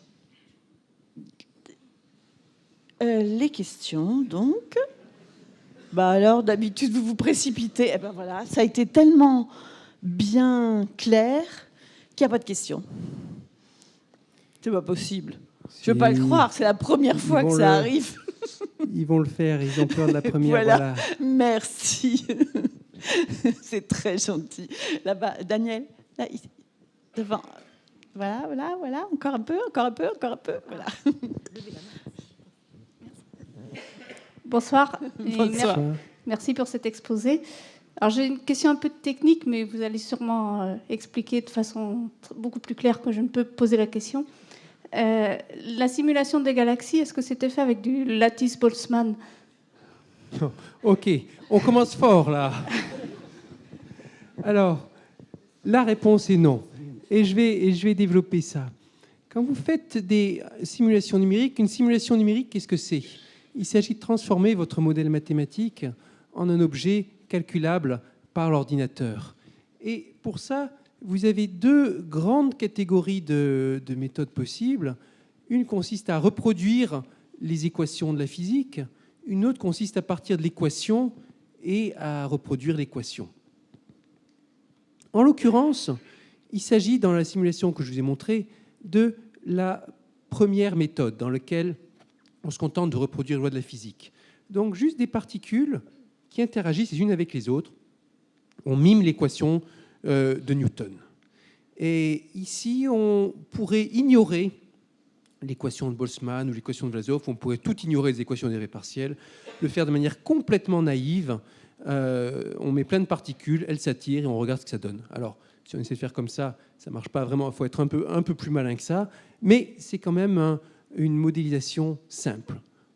Et c'est pas, pour répondre à la question, c'est pas du lattice Boltzmann. C'est pas en partant de l'équation qu'on a fait cette simulation, c'est en mimant les lois de la physique élémentaire. Une autre question? Moi, j'en pose pas parce que j'ai tout compris. Ça va. Ouais, mais ce qui, évidemment, alors là, les questions peuvent porter sur, oui, monsieur, pas forcément sur la conférence elle-même. Bien sûr, bien sûr, sur les mathématiques en général et sur. Bonsoir, monsieur. Une question beaucoup plus générale. Comment vous est venue l'idée de traiter ce sujet-là, le système solaire, son évolution, l'évolution en astronomie, etc., quoi? Alors, le système solaire, de traiter dans la conférence, non. mathématiquement. Dans votre carrière, mathématiquement, pourquoi avoir abordé ce système-là, par exemple, au point de vue mathématique, quoi? Ouais, le système solaire, je dirais que c'est un des plus anciens sujets. Ça remonte, pour le coup, à Newton. Hein. Il y a 350 ans d'histoire derrière. C'est un des premiers problèmes qui se posent. Je pense que c'est naturel la question du système solaire. On cherche à savoir si les planètes vont revenir telles qu'on les connaît, et puis comment les astres vont réapparaître. Ça, c'est quelque chose qui vient, qui est venu naturellement dès le départ. Je dirais certainement déjà. Dans l'Antiquité, il y a des milliers d'années déjà, c'était un problème qui agitait les gens, comprendre qu'est-ce qui va se passer demain, et puis après-demain, et puis dans 100 ans, et puis dans 1000 ans. Ça, c'est pour le système solaire. La question de la stabilité de la galaxie, je dirais qu'après, c'est l'étape suivante. On se dit, bon, on ne sait pas résoudre la question du système solaire, on va prendre encore plus compliqué, voir si on sait résoudre ou si on sait trouver des choses. De manière générale, l'astrophysique, c'est des questions naturelles qui viennent avec les mathématiques. C'est parmi les plus anciennes. Tout à l'heure, on visitait là-haut à la bibliothèque, n'est-ce pas? Il y avait ces tiroirs remplis de vieilles fiches. Ah oui, les anciens. Vous vous souvenez que mathématiques et astronomie étaient rangés ensemble? C'est vrai, dans le même tiroir. Dans le même tiroir. Je pense que c'est très très ancien ça. Oui, monsieur. Ça y est, ça y est. Ah, je disais bien aussi. Alors, monsieur d'abord. Alors, vous avez parlé, monsieur, de l'entropie. Ouais, En ce qui concerne la cosmologie, ouais. moi, oui, je vais souvent à Fleurance, dans le département du Gers, et puis on voit des astrophysiciens, des mathématiciens, et notamment Jean-Philippe Uzan.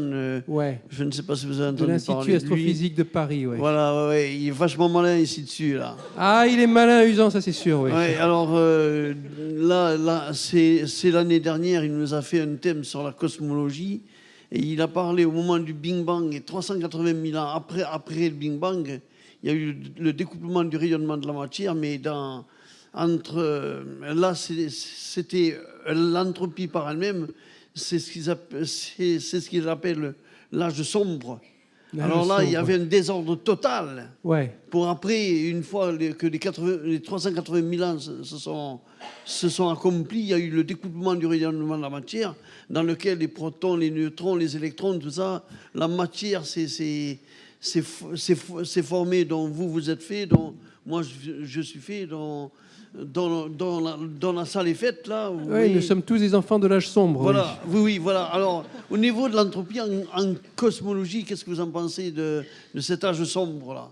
Oh là là. Au niveau des fluctuations de densité aussi, parce que il y a également les fluctuations de densité, donc il faut faire attention. Oui, j'en pense que c'est fascinant, mais là, pour le coup, on sort vraiment de mon domaine de compétences. Moi, je suis dans la partie, comment on va dire, classique. C'est aussi mon style. J'aime bien m'attaquer à des problèmes mathématiques, de physique mathématique qui sont posés dans le cadre de la mécanique classique.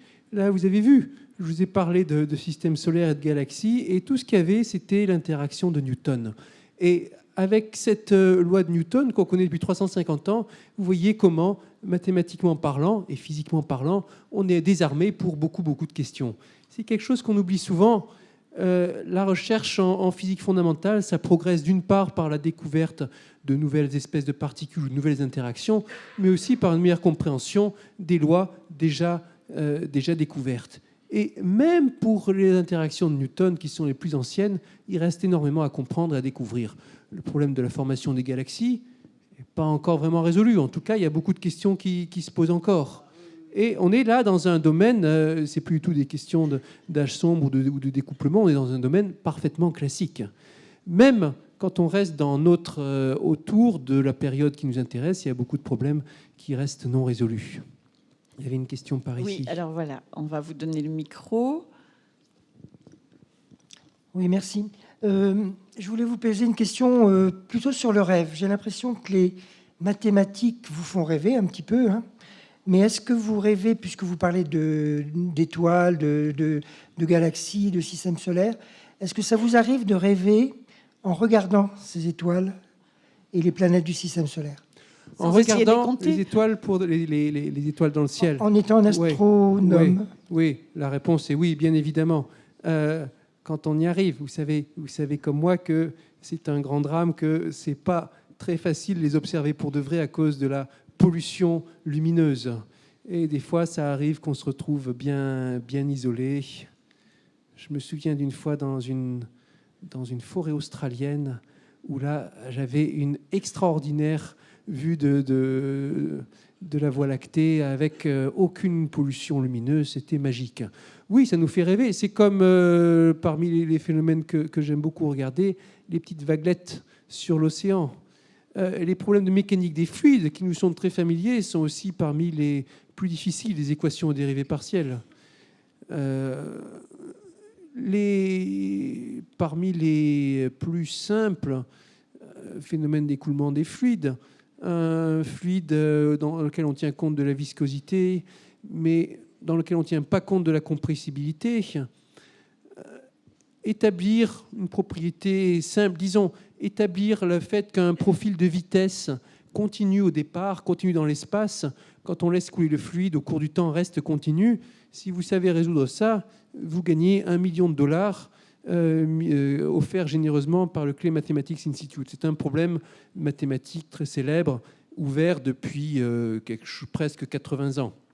Bon, ce sont des questions, donc des modèles simples et des modèles qui nous sont familiers, contre lesquels on est complètement impuissant.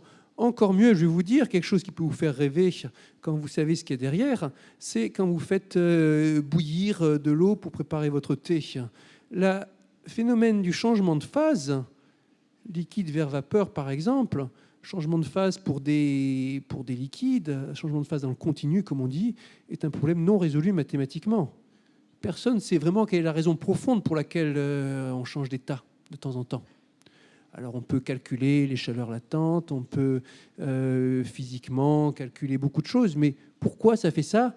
Mathématiques, on veut comprendre vraiment ce qu'il y a derrière, quelle est la raison profonde pour laquelle ça fait ça, et montrer par le raisonnement logique que le gaz, que le liquide doit changer d'état à une certaine température. On ne sait pas faire. Donc ça aussi, je trouve, ça fait rêver. Vous utilisez beaucoup dans votre exposé, par exemple, les mots c'est beau, une jolie équation, des choses comme ça. C'est vraiment... Ouais, c'est comme ça. Je pense tous les mathématiciens professionnels, c'est une question qui revient sans arrêt quand ils parlent de mathématiques. Entre « Ah, qu'est-ce que c'est beau !»« Regarde la nouvelle découverte d'un tel, c'est magnifique. » Ah ouais, extraordinaire. Une autre question? Bonsoir. Il y a Démocrite qui a dit tout est le fruit à la fois du hasard et de la nécessité. Qu'est-ce que vous en pensez? On va aller bien loin.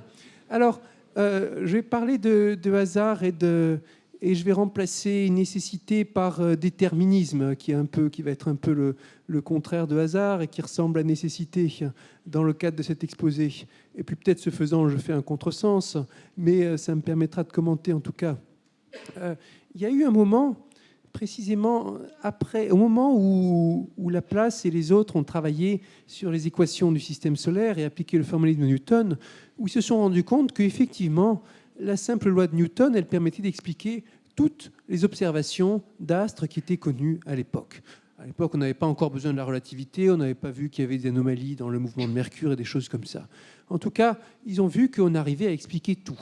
Et c'est le début de ce qu'on a appelé le déterminisme lagrangien, l'idée que, à partir du moment où, connaissant l'état de l'univers à un certain moment, on peut en déduire l'état de l'univers à un moment ultérieur, et où tout s'enchaîne de manière logique. On pourrait en déduire, en théorie du moins, disons, toutes les conséquences logiques de ce qui s'est passé avant.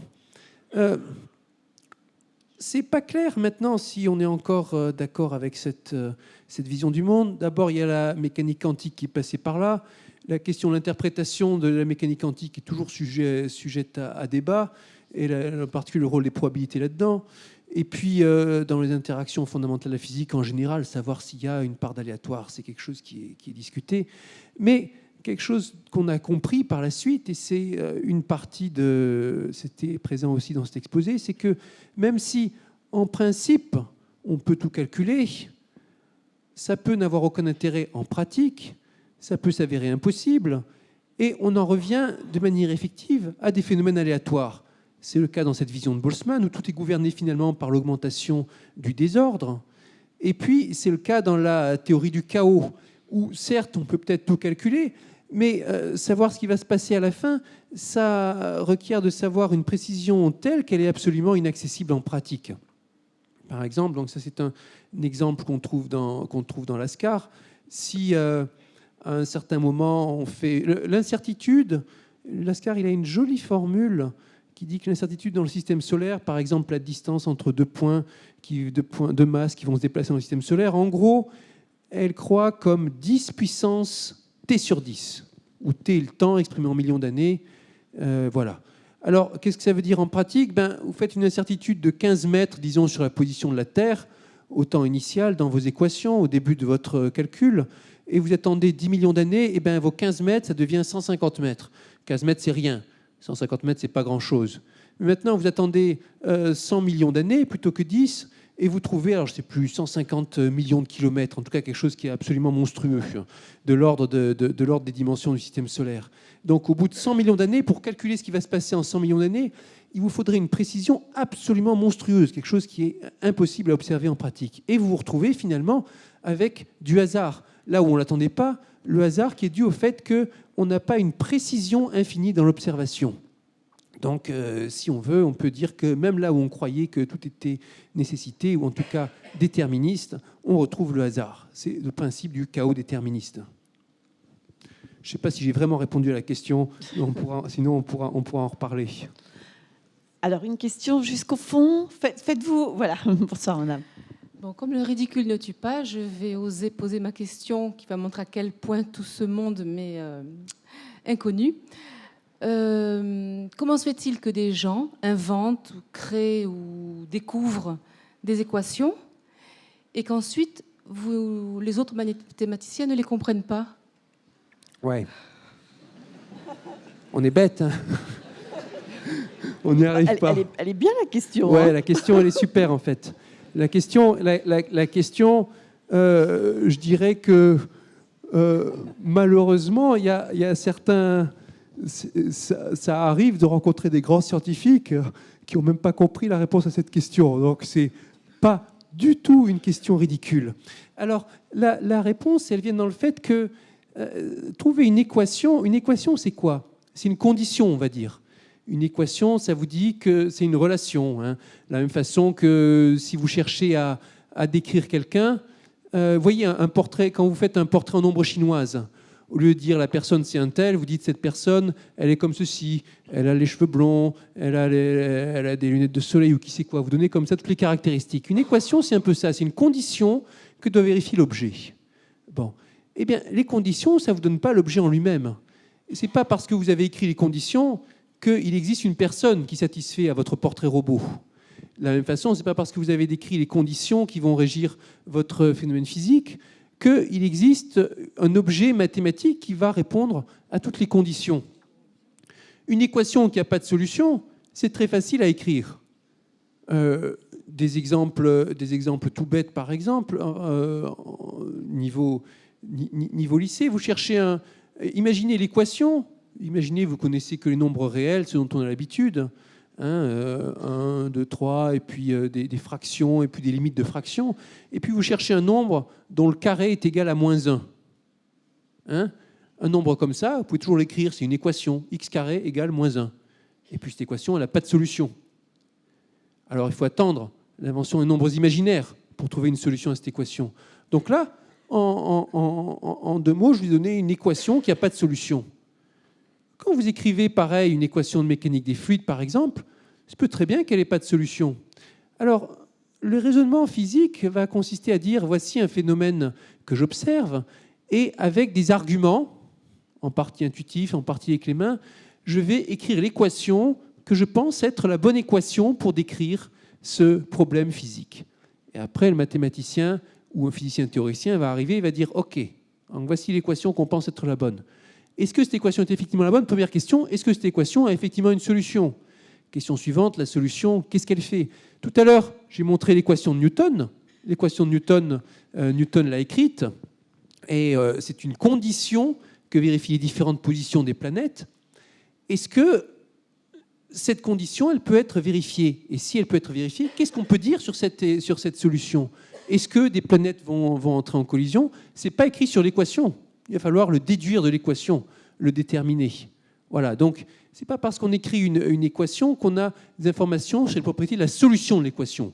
Une équation, c'est quelque chose, c'est une contrainte sur un objet. La solution de l'équation, on ne la connaît pas. Ce n'est pas l'équation toute seule qui la donne. Il va falloir travailler à partir de l'équation pour comprendre quelque chose sur sa solution.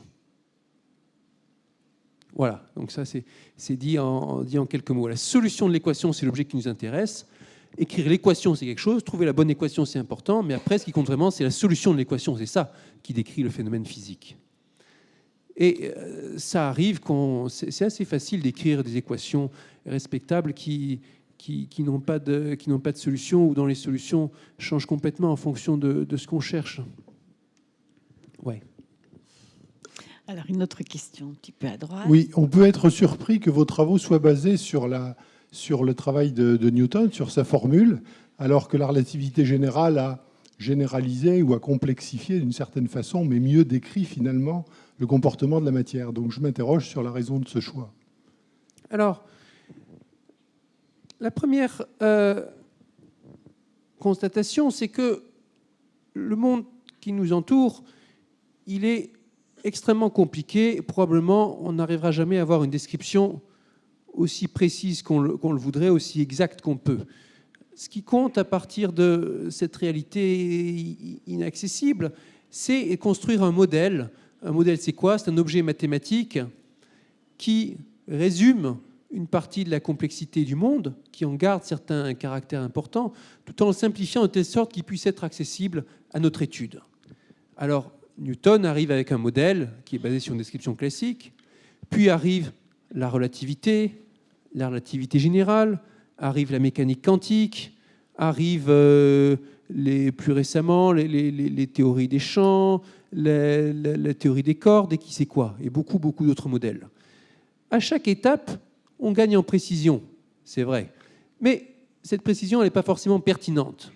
Il y a beaucoup de problèmes dans lesquels le modèle le plus simple, même s'il est moins précis, reste pertinent. Dans le cas du système solaire, même sur de très, très grands temps, on peut se passer de relativité, sauf pour la description de mouvements de Mercure, dans lequel ça joue un rôle non négligeable. Mais pour le reste, la mécanique classique est bien suffisante. Alors, croire qu'on va gagner sur les résultats en prenant un modèle plus élaboré, c'est une illusion, parce que le modèle plus élaboré, il peut être simplement impossible à résoudre ou beaucoup trop compliqué. La relativité générale, c'est monstrueux. L'équation de la relativité générale, mathématiquement parlant, on est encore assez démunis par rapport à ça. Et ce sont des calculs absolument phénoménaux. La théorie quantique des champs, c'est un des échecs majeurs de la physique théorique du XXe siècle. On n'arrive pas à la représenter de manière mathématiquement cohérente. La théorie des cordes, on ne sait toujours pas. Plus une théorie est complexe, plus elle est précise peut-être, mais plus elle est branlante sur ses fondations, moins on arrive à l'appréhender rigoureusement. La question qui était posée tout à l'heure de la différence entre l'équation et la solution devient de plus en plus sensible à ce côté-là. Les équations, plus une équation est compliquée, plus on va avoir du mal à dire des choses sur sa solution. Dans ce contexte, la compréhension du problème correspondant à la mécanique classique, le plus simple, d'abord, il est pertinent à peu de choses près sur de très très grandes échelles de temps, à l'échelle qui nous intéresse. Et ensuite, c'est un problème modèle dont la résolution peut être importante pour vraiment comprendre qu'est-ce qui est important qu'est-ce qui est important d'abord dans ce problème. Voilà. Une autre question sur la gauche. J'aimerais revenir sur la notion de difficulté à comprendre certains modèles. Vous avez défini que la physique quantique, relativité générale était difficile à comprendre du fait que nous n'avons pas les capacités, c'est trop branlant, nous n'avons pas les capacités de le comprendre. Est-ce que, comme le suggère Kurt Gödel, au lieu de mettre en cause les observations ou de rester impuissant face à la complexité des phénomènes astro ou autres ou physiques que nous pouvons rencontrer, nous pouvons poser des questions sur notre modèle logique, celui de l'homme en général. Les façons dont on conçoit nos calculs, les équations sont faites sur les observations et les cadres dans lesquels nous sommes placés. De ce fait, il semble, c'est assez paradoxal, logique, que nous ayons des difficultés à comprendre des phénomènes extrêmement éloignés qui correspondent, comme vous le dites, à la mécanique des fluides, corps des champs ou autres. Est-ce que on peut définir que si on a des difficultés à comprendre ces phénomènes astraux ou même des notions comme ça logiques ou des rapports comme ou autres, c'est parce que notre modèle logique en lui-même n'est pas adapté au monde, aux observations qu'on veut comprendre. Et est-ce qu'il est possible de modifier notre logique pour de développer des modèles logiques ou mathématiques pour tenter de mieux comprendre ces phénomènes? Alors, la réponse peut nous entraîner loin. Une première remarque, c'est qu'attention, je ne dis pas que la relativité générale, par exemple, on la laisse tomber parce qu'elle est trop compliquée. Au contraire, la relativité générale, c'est une des théories extraordinaires de la physique du XXe siècle. Et les résultats que ça donne, dans certains cas, quand on calcule les corrections, sont époustouflants de précision. Simplement, ça dépend de ce qu'on regarde. S'il s'agit de considérer, par exemple, la perturbation à un moment donné de la trajectoire de tel corps, ça marche remarquablement bien. Mais quand on s'intéresse sur le long terme à l'interaction de 10 corps, là, ça devient absolument monstrueux du point de vue de la relativité générale. Alors que pour un modèle plus simple, on va arriver à en sortir quelque chose. De manière générale, dans les théories les plus abouties physiques, dans les théories plus la théorie est perfectionnée, moins on arrive à inclure de corps. À tel point que je pense parfois on n'arrive même pas à traiter le problème à un corps.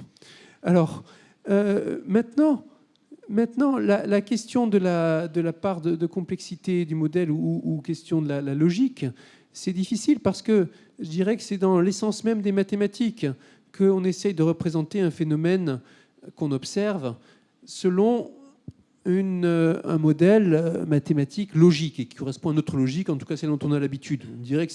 On dirait que c'est presque par par définition des mathématiques. Et jusqu'ici, ça a quand même marché remarquablement bien. Alors, on peut dire, c'est vrai, il y a un paquet de choses qu'on ne connaît pas, mais c'est quand même un peu baisser les bras. Je dirais que dire il y a plein de choses qu'on ne comprend pas, ça doit être parce qu'on n'a pas la bonne logique. J'aurais tendance à dire c'est parce que simplement on n'a pas été assez imaginatif ou on n'a pas cherché assez, et puis même parce que ce qu'il y a comme complexité dans l'univers est incommensurable, et même si ça peut très bien être régi par les lois de la logique dont on a l'habitude. Peut-être pas, mais si ça l'est pas, on change complètement d'attitude. On change de paradigme scientifique, je dirais. Dans la science, il y a cette idée-là qu'il y a une explication logique derrière ce qu'on regarde. Alors, voilà, encore une autre question, et puis on viendra vers vous après. Alors, vous nous avez beaucoup parlé de Boltzmann, et donc notamment, vous nous avez montré une de ces équations sur laquelle vous avez travaillé. Ouais. Et qu'est-ce que vous avez ressenti quand vous vous êtes retrouvé devant sa tombe? Oh là là, j'ai été très, très ému. Ah oui, oh là là. J'ai été ému. Il y a pour les mathématiciens, ils aiment bien regarder loin en arrière. Et puis, on lit encore les œuvres qui ont été écrites il y a des décennies, voire plus de 100 ans. Le livre de Boltzmann, je l'ai lu, hein, son livre sur la description statistique. Et c'est un des livres importants du 19e siècle. Et quand on le rencontre sur ça, c'est émouvant. On ressent comment on va dire, la filiation, la transmission. Le gars qui est enterré là, ses idées sont toujours celles sur lesquelles je travaille. Je suis son héritier d'un certain point de vue. C'était très émouvant. Et il y a encore un paquet de choses que j'ai à faire sur l'équation de Boltzmann. Et là, j'étais là sur la table, je dis OK, t'inquiète pas, Ludwig, j'y arriverai. Je suis sûre que ça lui a fait plaisir. Alors, encore une question ici. Bonsoir. Moi, je voudrais rester sur l'entropie aussi. Vous avez dit, si je ne me trompe pas, que l'entropie croissait toujours. Mais si on considère un système isolé, donc par exemple la Terre, si on peut considérer qu'elle est isolée, ou le système solaire alors, ça va représenter qu'elle va toujours croître, et ça va donner quoi à la fin, à la fin des temps, cette quantité d'entropie qui va toujours augmenter sans jamais s'arrêter?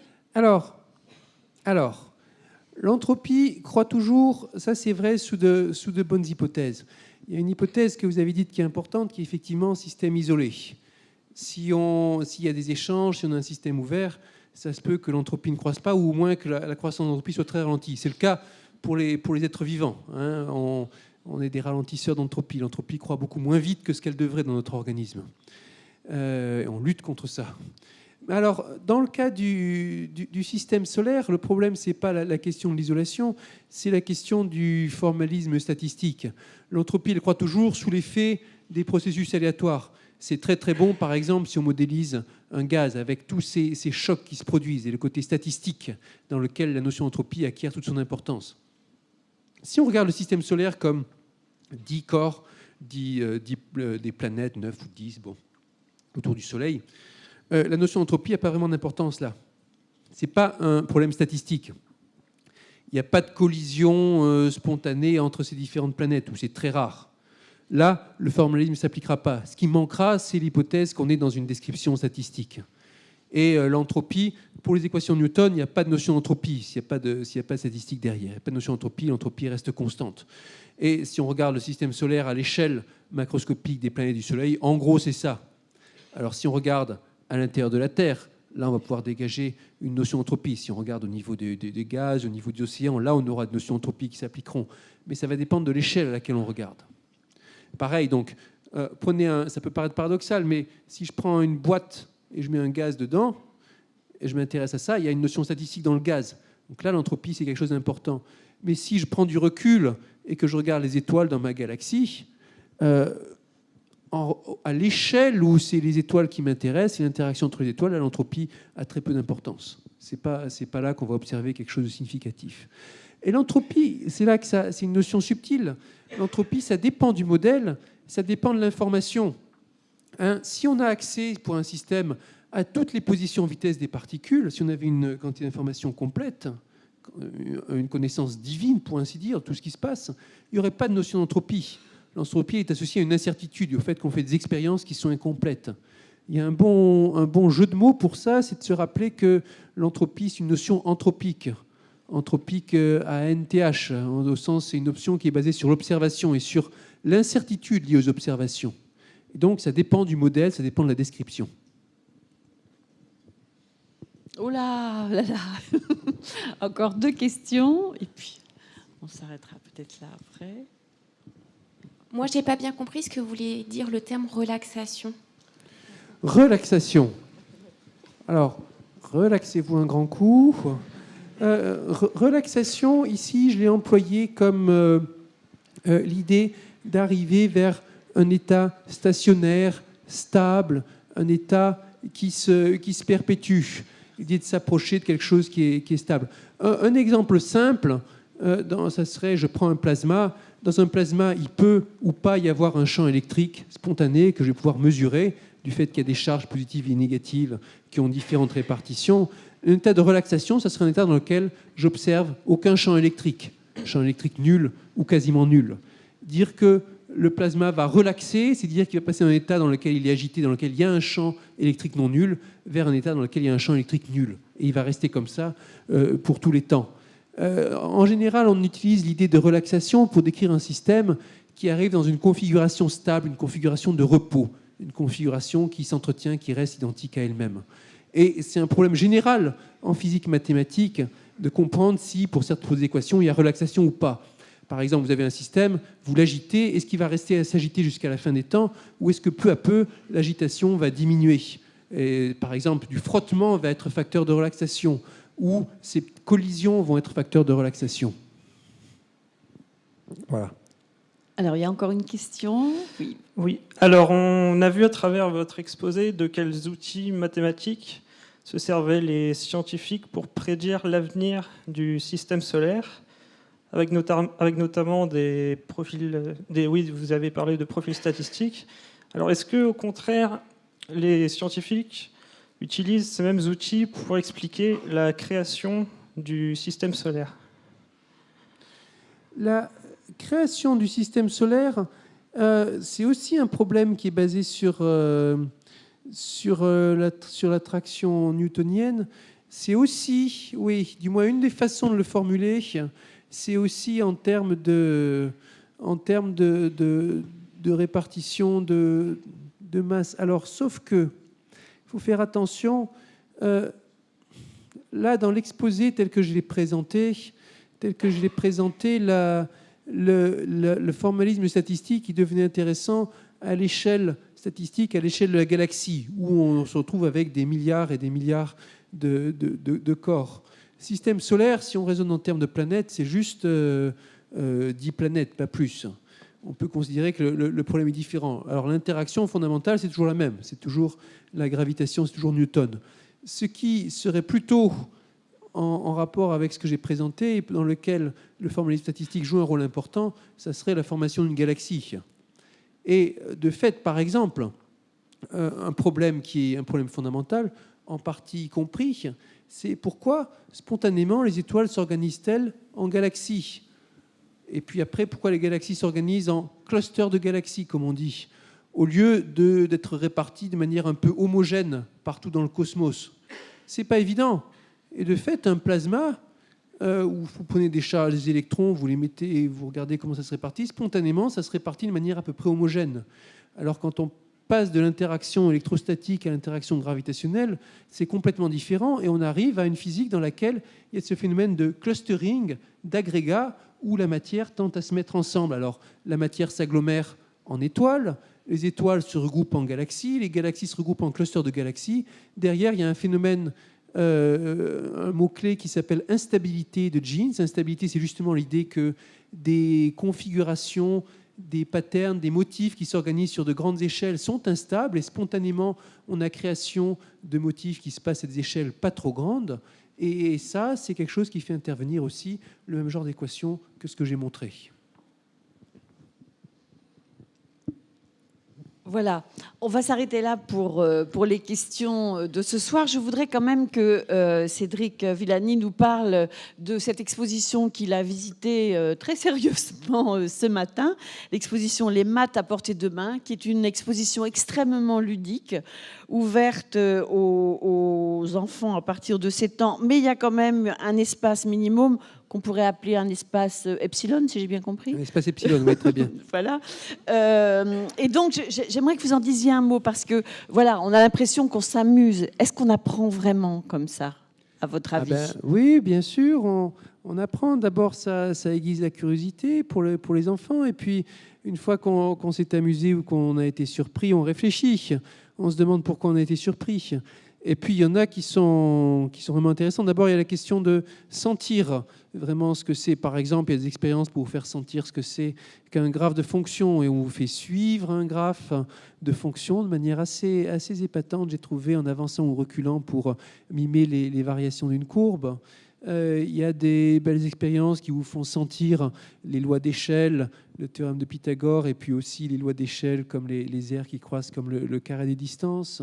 Il y a des expériences d'empilement, il y a des expériences où vous jouez un peu à la lumière de réverbère, vous allumez et éteignez des lumières, vous essayez de passer d'une configuration à une autre.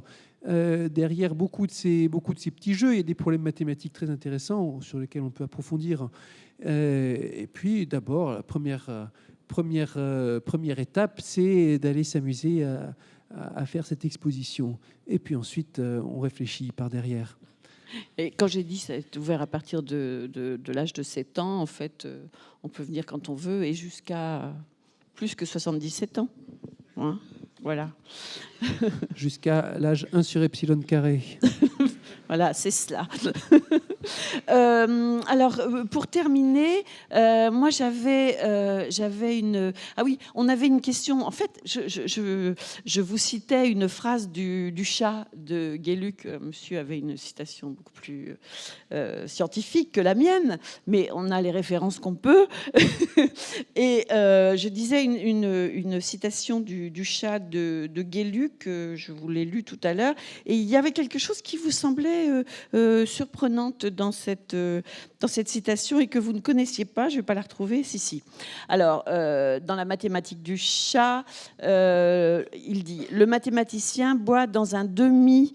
boit un demi avec des tiers. Il mange du 4-4 et des millefeuilles. Du 4 quarts, ouais. 4 quarts, c'est... Du 4 quarts, j'ai dit du 4 quarts. Ouais, bon. Du 4 quarts, évidemment. Du 4 quarts et des millefeuilles à la 6-4-2. Et cette expression 6-4-2, vous ne la connaissiez pas? Vous la connaissez? Je ne connais pas, mais je suis curieux, justement, là qu'on a un échantillon statistique. Alors, peut-être que pour une fois, quelqu'un dans la salle pourrait répondre. Moi, j'ai dit, je l'ai déjà entendu. Dans la salle, levez la main, ceux qui connaissent l'expression à la 6-4-2. À la 6-4-2, bah oui. Ah, n'importe comment. Je ne sais pas, comment vous la définiriez? À la 6-4-2. Non, c'est à toute vitesse. C'est comment? Allez-y. Donnez un micro. Donnez un micro. Qu'on ait une explication scientifique. À la 6-4-2, c'est un peu n'importe comment, comme roule une roue carrée. Comme quoi, pardon? Comme roule une roue carrée. Non, monsieur n'est pas d'accord. Donnez le micro à monsieur qui n'est pas d'accord. Je vous dessine n'importe comment. Je fais un 6, un 4 en dessous et un 2. Et ça fait un visage, tout simplement. Vous êtes foutu à la 6-4-2. C'est un peu grossier, vous faites un 6, ça fait l'œil, le 4, ça fait le nez et le menton, et le 2 fait la bouche et le menton. C'est à la 6, 4, 2, n'importe quoi. Ouais, je suis ravie de savoir que Cédric Villani a appris quelque chose à Rennes ce soir. Mais c'est très intéressant. Ça, c'est la scolarité en 1950. Vous ne pouvez pas savoir. Merci, merci messieurs pour ces explications. Voilà. Rien à Très bien, ajouter. très instructif.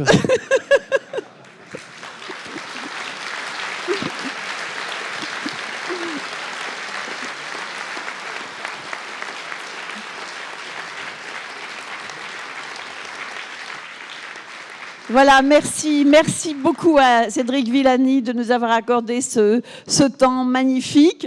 Merci à notre équipe régie, Christophe et Anna qui sont là-bas derrière la vitre. Et merci à Daniel et à Julie qui a été votre accompagnatrice toute la journée et qui depuis est devenue incollable en maths. Non, vous avez parlé de beaucoup d'autres choses, je crois. Bonsoir à tous, merci et à la semaine prochaine, j'espère, avec Gérard Ferret.